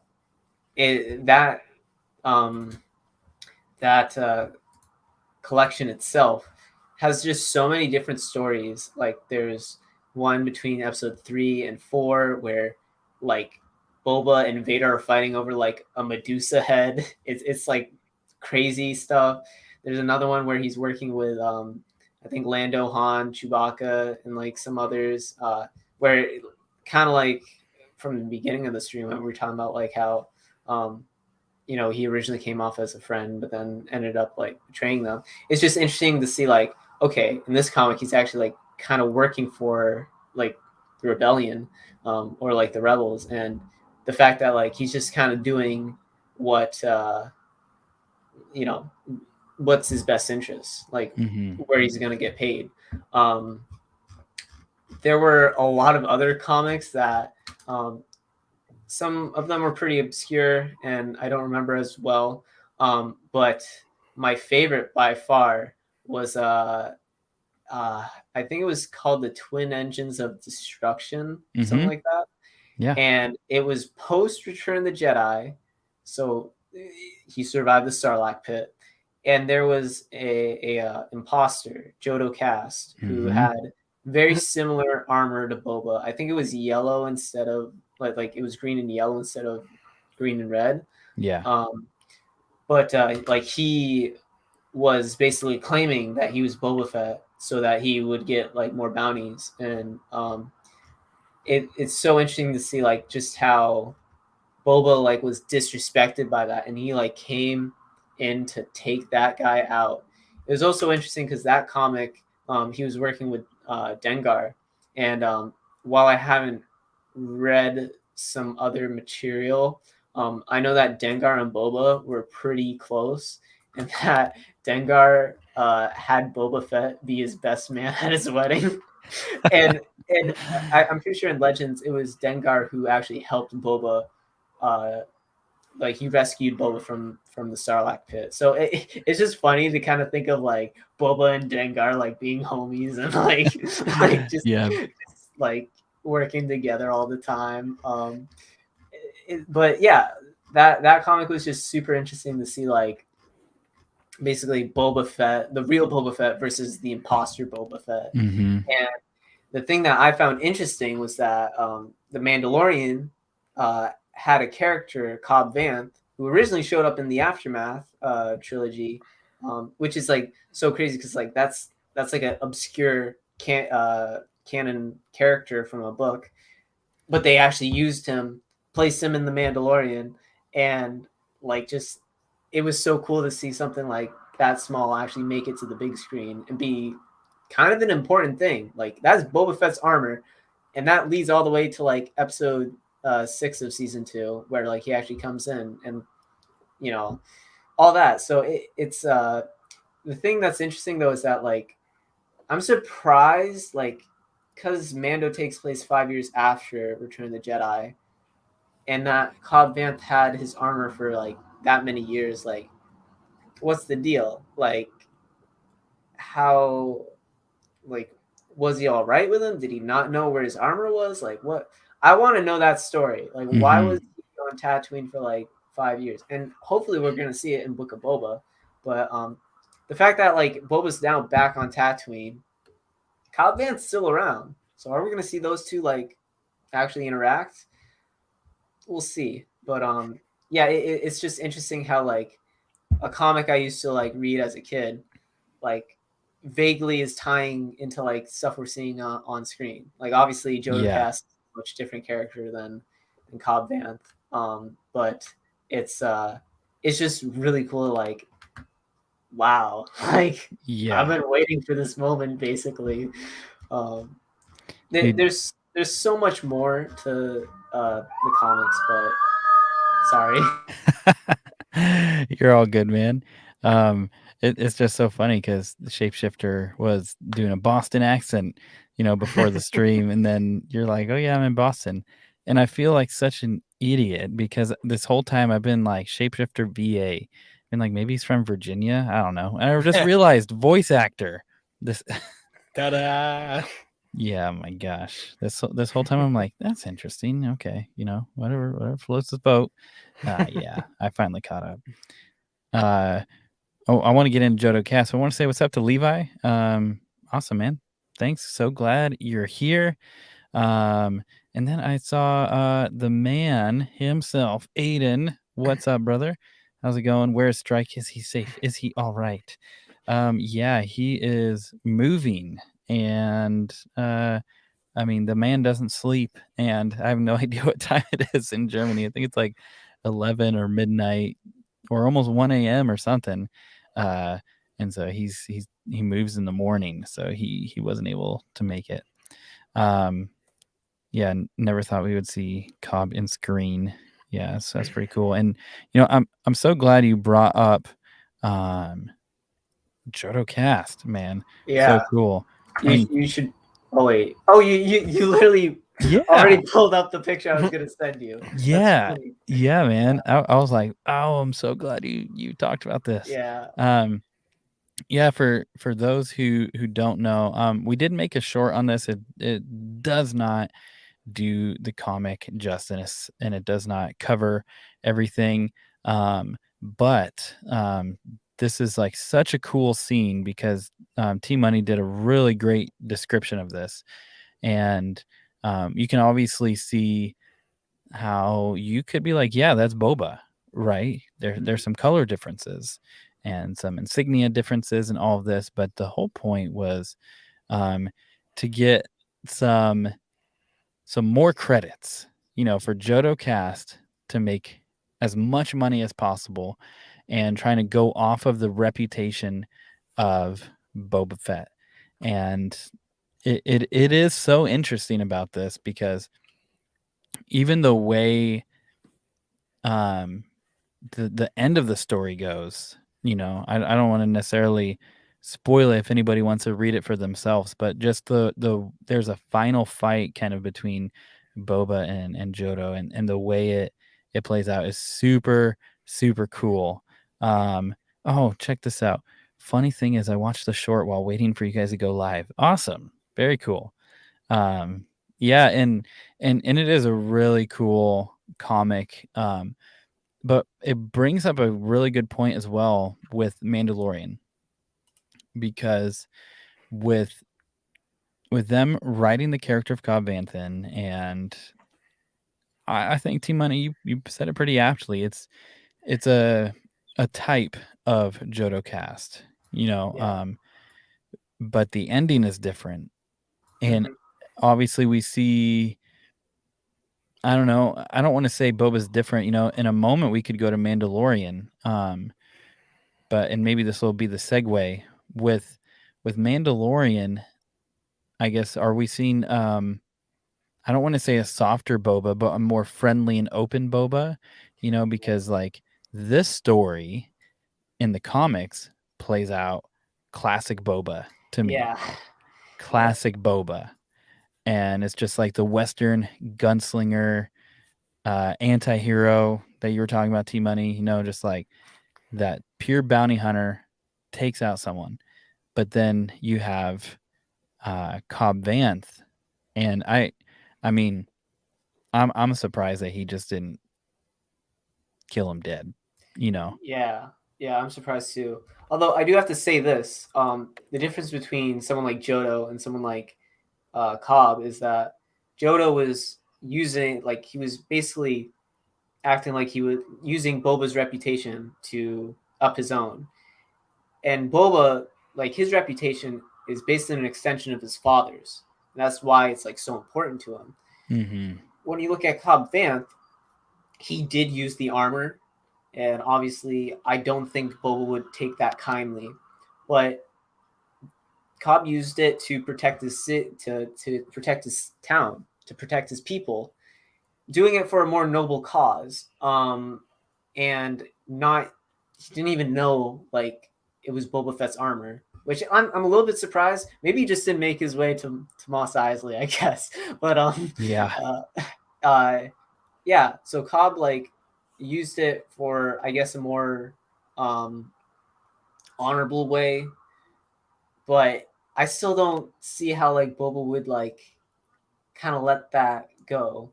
So I really hope the Book of Boba will address it. But yeah, it is definitely interesting.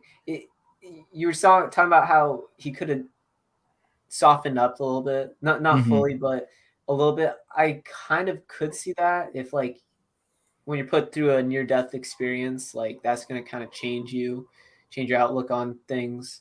But then again, we saw in episode 6 how he treated those stormtroopers, and Yeah. I don't think that's pretty soft at all. So, yeah, well, I just hope we find answers in Book of Boba for sure. Oh yeah. Yeah, and let's go right into Mandalorian, and we can talk about Mandalorian and we can talk about in between Return of the Jedi and Mandalorian and Book of Boba, all this. But like Shapeshifter, I love how even at the top of this you shared about how excited you got with Mandalorian and Boba. So like for you, Boba and Mandalorian, just like, I don't know, talk to us for a second, man. Okay, well, obviously, Tamora Morrison's one of my, idols, role models, whatever. Yeah, it was his impression that got me going.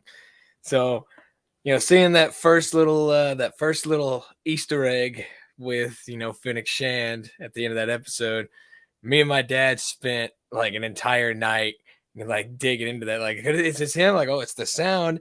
And then like I saw like they like lit up the video, like brightened it, and you could see it was like the same thigh pad that Mando was wearing. We're like, like they got us. It wasn't Boba, that's Mando. Dang. But then the question was, well, then why did he go back for Fennec? What was the point of that? Maybe, go claim the credits on her or something. And then sure enough, freaking Boba rolls back around. And of course, like when he first turned around, I didn't recognize him at first, but as soon as it clicked, I was on my feet. It's Tim Ware fucking Morris. Yeah. And it's so cool. Like I just remember, I mean, it was very reminiscent of like episode 16 for me with Luke. I was like, when Luke was coming, I was like, nah, it's not going to be Luke. It's not going to be Luke. It's not going to be Luke. And like with Boba, I was like, there's no way they're bringing Boba back. I'm like, my wife and I, we were talking so much, right? And I'm like, I want it to be Boba, but I don't know that they're going to bring him back, and dude, I'm so hyped that they did. Yeah, I was the same way when they were on Tatooine. I'm like, dude, this is the place to go to like bring back Boba. That was probably one of my least. Actually, that is my least favorite episode of season 1. But that cliffhanger was like, is that Boba? And like you hear the Spurs, and you're like, oh, is it Mando? Is it Boba? Like what is the deal? And then we didn't like get the answer in season 1. Like, what was the point of that? Like, And then season 2 comes around, and we get the Cobb Vanth episode, and I'm like this is like so surreal seeing like Cobb Vanth like in Boba's armor, but I'm like, is this who we're gonna like see now? Just like some guy using Boba's armor? I guess like that's okay, but I want Boba back, And then we got to that ending when we actually see Tamara Morrison, and I freaked out so hard. I like literally jumped out of my chair, like, it's happening! It's happening! All these years I've been waiting. All these years, they're actually bringing them back. Yeah. Long have I waited. I was so hyped, and actually, if you have that video I sent you, my friend Ethan, he was so hyped about it too, and what he did was the actual scene didn't have like Boba Fett's theme from like the original trilogy. So what he did was he took I think it was like music from The Force Unleashed, and he basically edited it to fit in that one scene in The Mandalorian. So go ahead and play it. First, gotta hit the like. Let me know if you can hear this. Let me actually pull it off really quick. Okay. I don't know. I feel like I didn't hit the share audio. Yeah. So all credit goes to my friend Ethan. All right, I just posted it because he allowed me to. But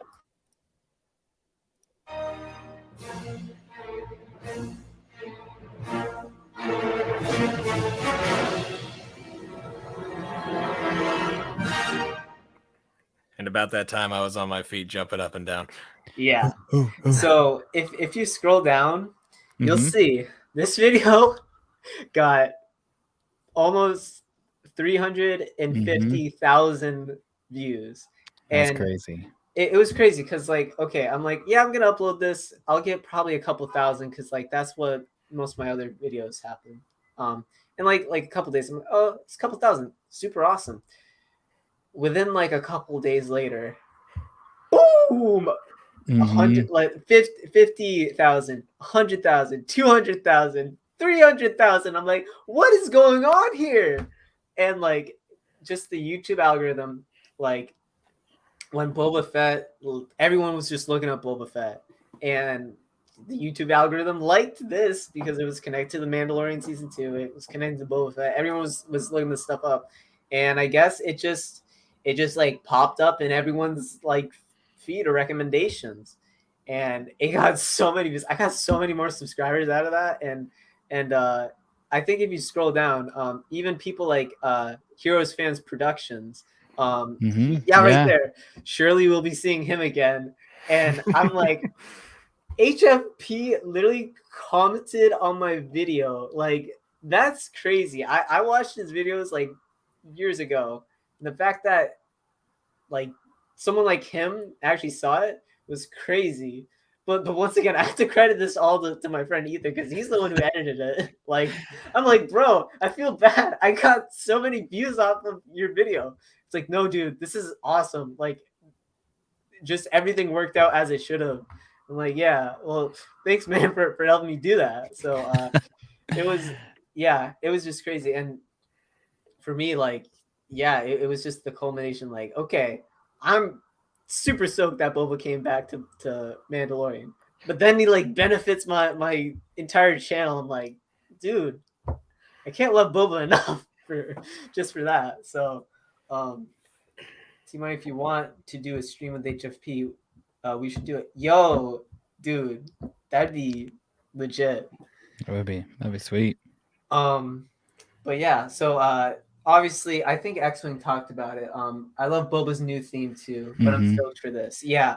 I was a little bit because I have a whole channel dedicated to like Star Wars themes. I was a little bit like, we didn't get the original like Boba theme, but they did come up with a new one, and I am like slowly like warming up to the new one. And I guess it could also be like, okay, this is Boba, you know, back in the Empire era, like when he was a bounty hunter in his prime. This is him post Sarlacc pit and off to a new adventure that hopefully, like, they're probably gonna. I think Ludwig is coming back for to compose Book of Boba. But, yeah. So we're probably gonna see that theme evolve. But it was just so cool that he came back and that this played in. But back to Mandalorian. So we saw that several episodes later. We're like, where's Boba? Like episode 2 is like, you have the armor, but where's Boba? Like, you're not gonna show up? And then like we got to Bo-Katan, then we got to Ahsoka, which Ahsoka was awesome. I love the fact that they actually used Ahsoka's real theme from the Clone Wars in Mandalorian. That was so cool. But I won't go into Ahsoka for this video. But then we get to episode 6. And just watching the recap, it played that part in season 1 when the mysterious figure was approaching Fennec. I'm like, wait, like, is this the episode? But they're going to Tython, and I'm like, okay, well, it's probably just continuing like all this. Then we see Slave 1, and I like literally jumped down my chair. I was like, it's happening, and it felt so surreal, like just seeing Boba like walk up, and then he like utters like, I'm a simple man. Well, shapeshifter. You do the voice. You do the voice. I've been tracking you, Mandalorian. I'm here for the armor. I don't want your armor. I want my armor that you got from Cobb Vanth back on Tatooine. It belongs to me. That's so good, man. And then the simple man. I'm just a simple man making his way in the galaxy, like my father before me. Chills, dude. I was so stoked for that. Like, and then just the rest of the episode played, where we just got nonstop action with Boba, and we actually see the knee darts that was in the visual dictionary saying like, oh, okay, interesting. But then we actually see him. that's literally the coolest thing ever. Yeah. And like also just Tamara Morrison as well. I could tell he was just having such a blast doing that. Like he did that, in Attack of the Clones in 2002. The fact that he's able to come back like 18 years later to do that, I just feel so stoked for the guy. Like that's so awesome. And like I know some people have like some issues with like that episode looking like fan filmy, but it was like literally the perfect episode for me. Like Yeah. I was so stoked to just see Boba Fett back in action. And like it was nice because like people were afraid like, oh, we don't want Boba Fett to overshadow the Mandalorian. But they set up, the fact that he didn't show up until episode 6, that people were able to fall in love with the Mandalorian. Like he has like his fans now, but then you bring in Boba, and like it's just it satisfied me and the other Boba fans that we actually like got what we wanted. So yeah, fire truck's coming back. So you guys keep talking. Dude. What did you set on fire, TMoney? What did you do? I dropped another song. I'm kidding. Oh, and Boston's wild, man. It's just crazy. My apartment is literally right next from the fire station, so it's super hard to actually go to sleep. Oh my gosh, that's crazy. Oh, dude, I was so like that surreal like experience you described. Like that is exactly how that episode felt. It was one of those like, is this really happening? Like this is Literally. so crazy. And I honestly I love so much. It's just off topic, but what's up, chat man? I pulled up your comment. Didn't say what's up to you. What's up, Timothy? Coffee on Corman. Oh, what did I say I was gonna call you? I had a nickname for you that you approved. Yeah, I don't. You guys are pronouncing Gotham wrong. Gosh. Oh man. It's Gatham. Gatham. Yeah. Gatham. Can you say go park the car in Gotham in Boston? I don't have a Boston accent. My grandfather actually does. He has a super Massachusetts like accent. Obviously, it hasn't translated to me, but no, I don't say that to people. And it's funny though because like you would expect being here like everyone to talk like that, but like I'm in college where like most people like they don't talk like that at all. So it's just funny though. That's awesome. But actually, to kind of go back on Mando, sorry if you guys have any more thoughts, but we had that awesome episode. But then I'm like, okay, so does Boba just have the armor and that's it? Then they had that special scene where they're like, my father, this armor is my father, this is my king code. And then we see the Jaster in the Mando text. And the fact that he's like, my father was a foundling. And the thing is, I have screenshots. I obviously don't have them pulled up right now. But literally, when I was watching Mandalorian season 1, when I heard the term foundling, I'm like, wait, this could actually save the whole Jango was a Mandalorian thing. Because in Clone Wars, they said, oh, Jango Fett, he was just a bounty hunter. He has no involvement with Mandalorians. But I'm like, that's coming from Almec, who's like already like really untrustworthy. And they're also like pacifists during that time, and obviously Jango wasn't. So it's like, I don't know if I trust you guys. And then when I heard the term foundling, I'm like, oh, this means that like he could have been adopted to the Mandalorians, like them. And like just the more and more like I was like, no, guys, trust me, Jango is gonna be a Mandalorian. And like people were like, yeah, sure. And then like George Lucas, like people pull up like George Lucas saying, oh, he's not a Mandalorian. He just has their armor. I'm like, but in the EU, his core values were like literally what shaped Mandalorian ideology. Like you can't just do them like that.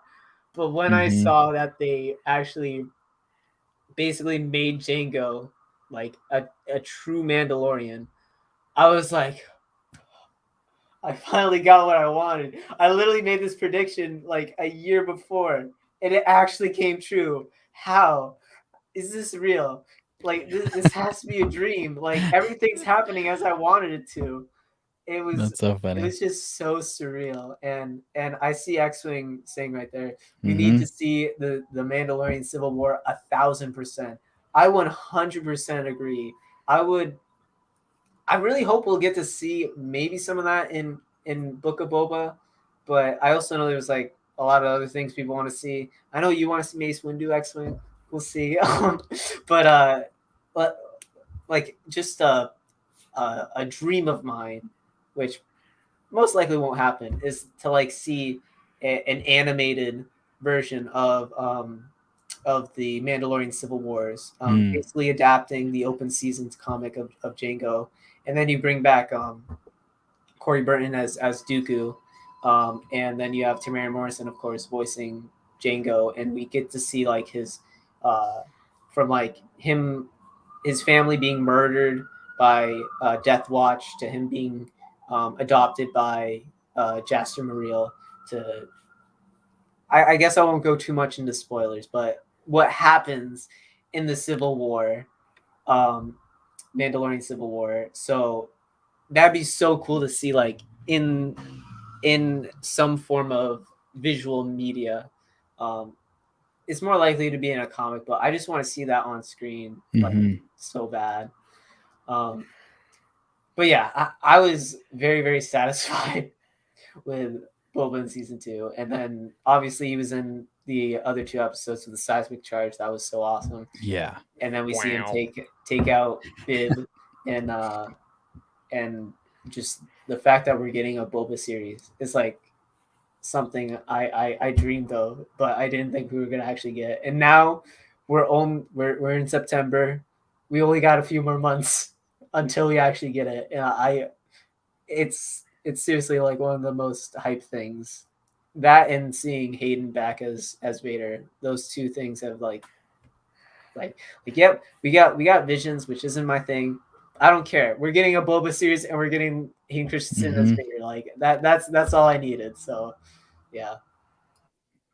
Yeah, and there's so much, cool stuff that they can cover in Book of Boba, that they can cover in Mando season 3, and who knows what else they're gonna cover. There's that Disney Plus event coming up. So I mean, I would be surprised if they announce more, just with how much they already have on the docket.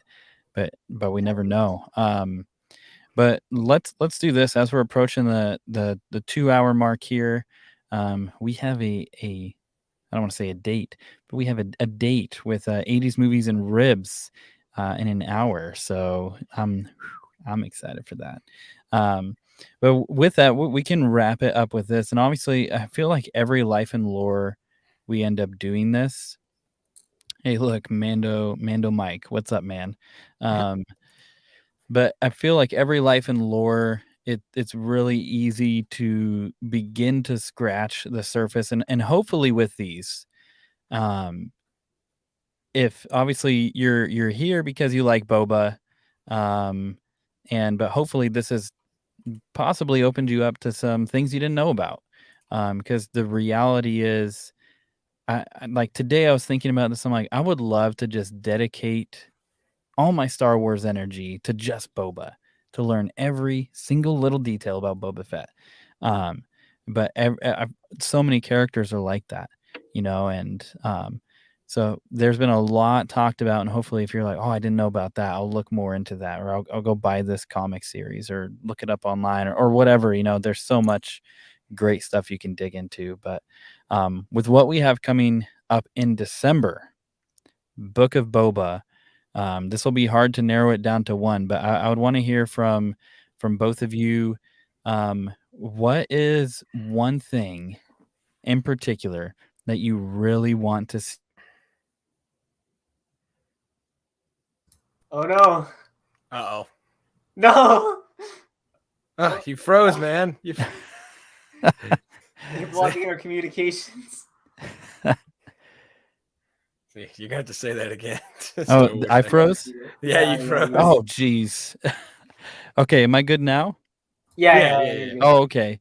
I thought you were saying T-Money froze, and then I'm like, I didn't realize I froze. Yeah, no. Yeah, I think I'm good. Okay.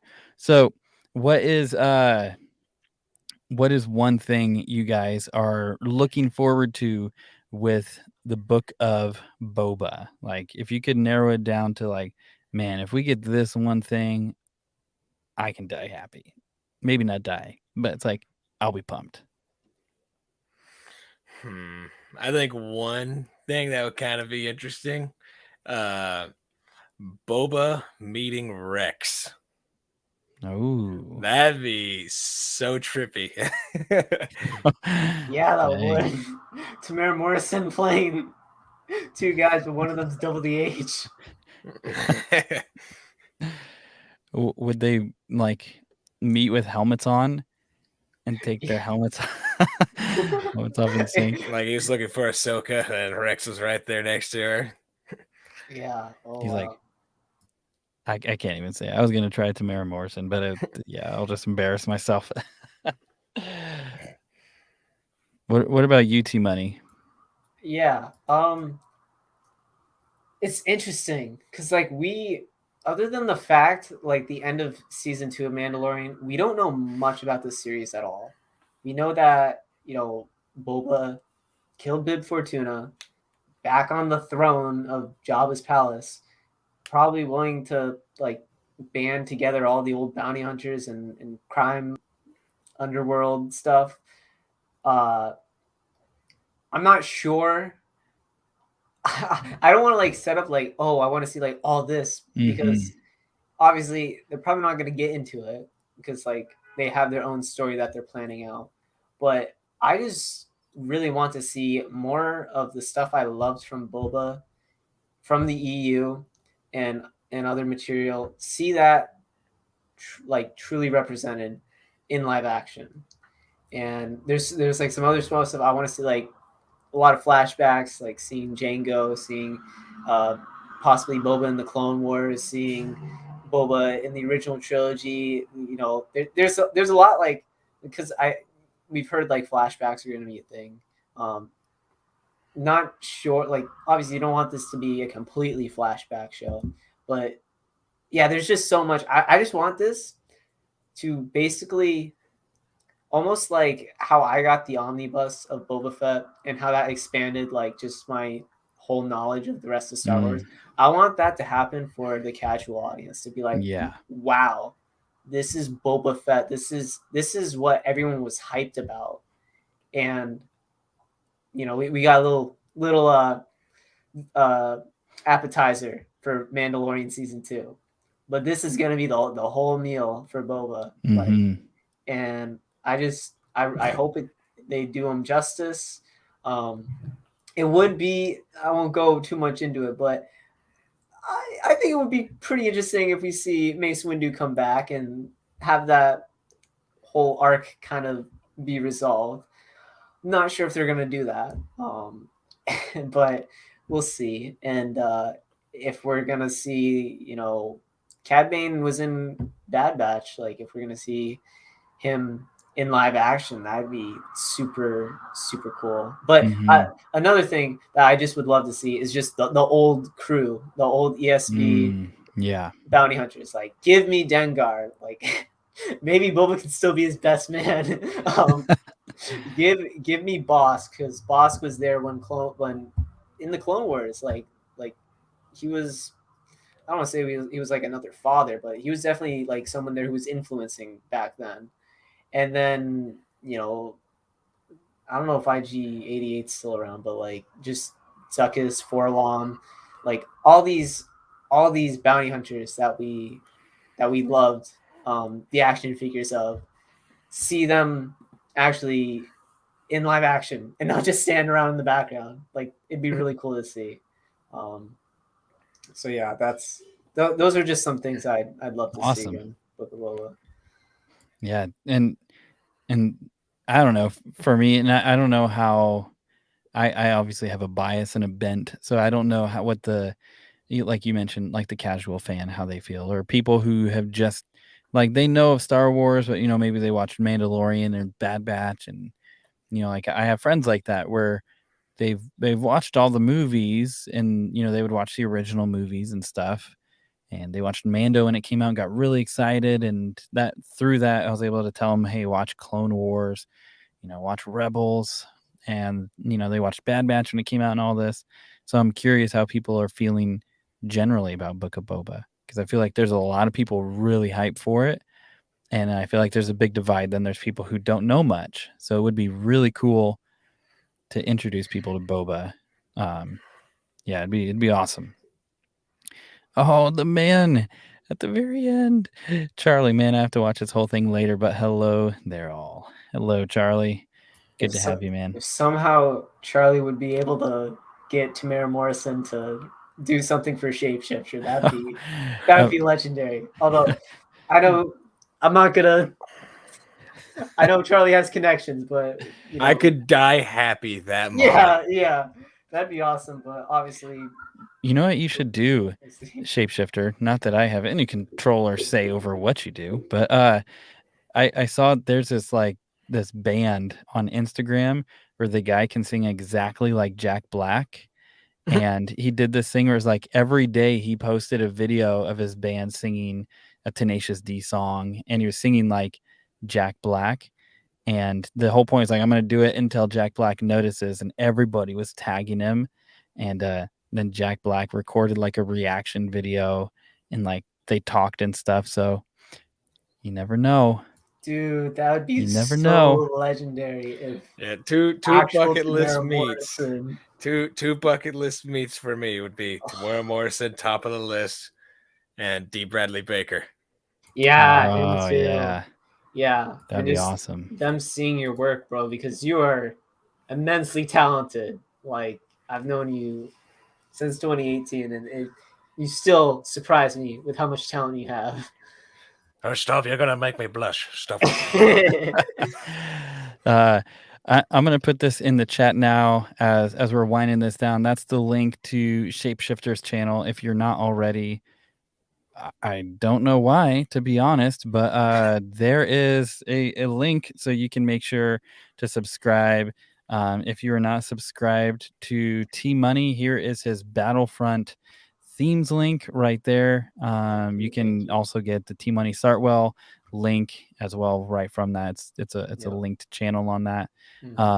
So what I'll do is I will share. Oh, awesome! I think I did call you Tall Tim or something like that, but yeah, Timothy subbed to Shapeshifter. Awesome. Appreciate it, guys. Yeah, a whopping 2 subs, I think. Each sub matters. Yes. Yeah, but you do make great stuff, man, and it's cool to even hear how you got into it all. It's awesome.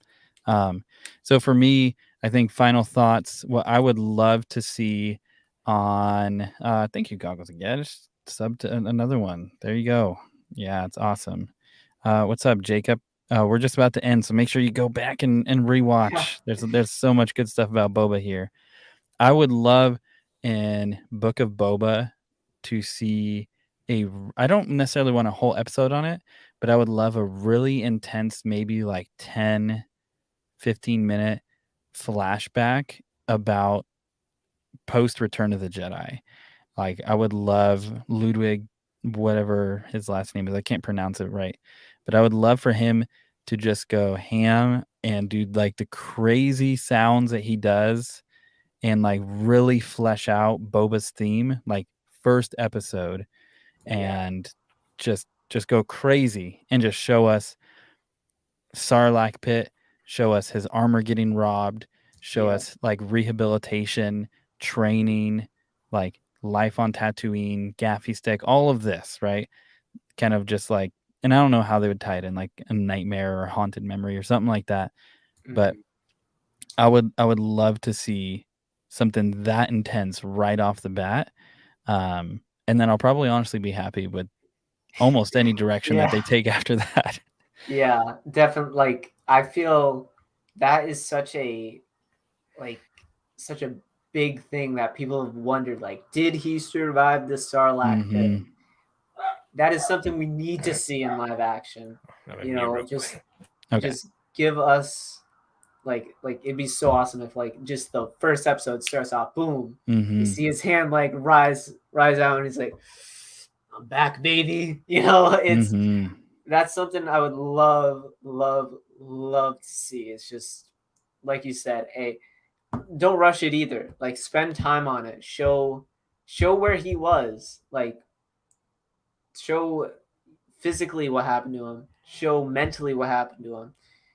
And then like just tie that into like what he's doing now. Like you said, it could be like just he was like a dream, PTSD. He's talking about it with like maybe like him and Fennec are just chilling. It's like, so what do you want to do? I got a couple stories I can tell you. Oh yeah, what's up? All right.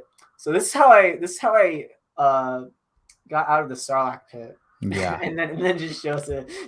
But in some way, shape, or form, just give us that scene. Oh yeah. Dude, this has been like a fantastic conversation. And Really, we just really, scratched the surface again. yeah. I felt like we have all these plans to like go into all this stuff, and it's like It's just hey, hard just to get through just the general overview. literally, and it's like 2 hours isn't enough, man. We I gotta know. do part 2. Like, Yeah. You know what? I got some more Mando content for you guys. I think TMoney might have already seen it, but a live action fan film I voiced for Mandalorian chapter 16.5. Mm-hmm. Yeah, I voiced Mando, Boba, and one of the bad guys they encounter. Yeah, So. I saw it. That was really cool. Yeah, that's so You awesome, did a bro. great job on that. Well, I'm going to do this. I'm going to, well, first off, actually, before I end this, thank you so much, Shapeshifter and TMoney, for being here. Strike, if you're watching this, we miss you, buddy. Hope your move is going well. X-Wing, seriously, thanks so much for popping in. This has been a lot of fun. I'm going to play the intro again for those of you who didn't see it. Just a little bit of Boba hype. And then, yeah, I'll say goodbye to these right after. But yeah, with that, enjoy a little bit of Boba. Please turn your listening devices all the way up.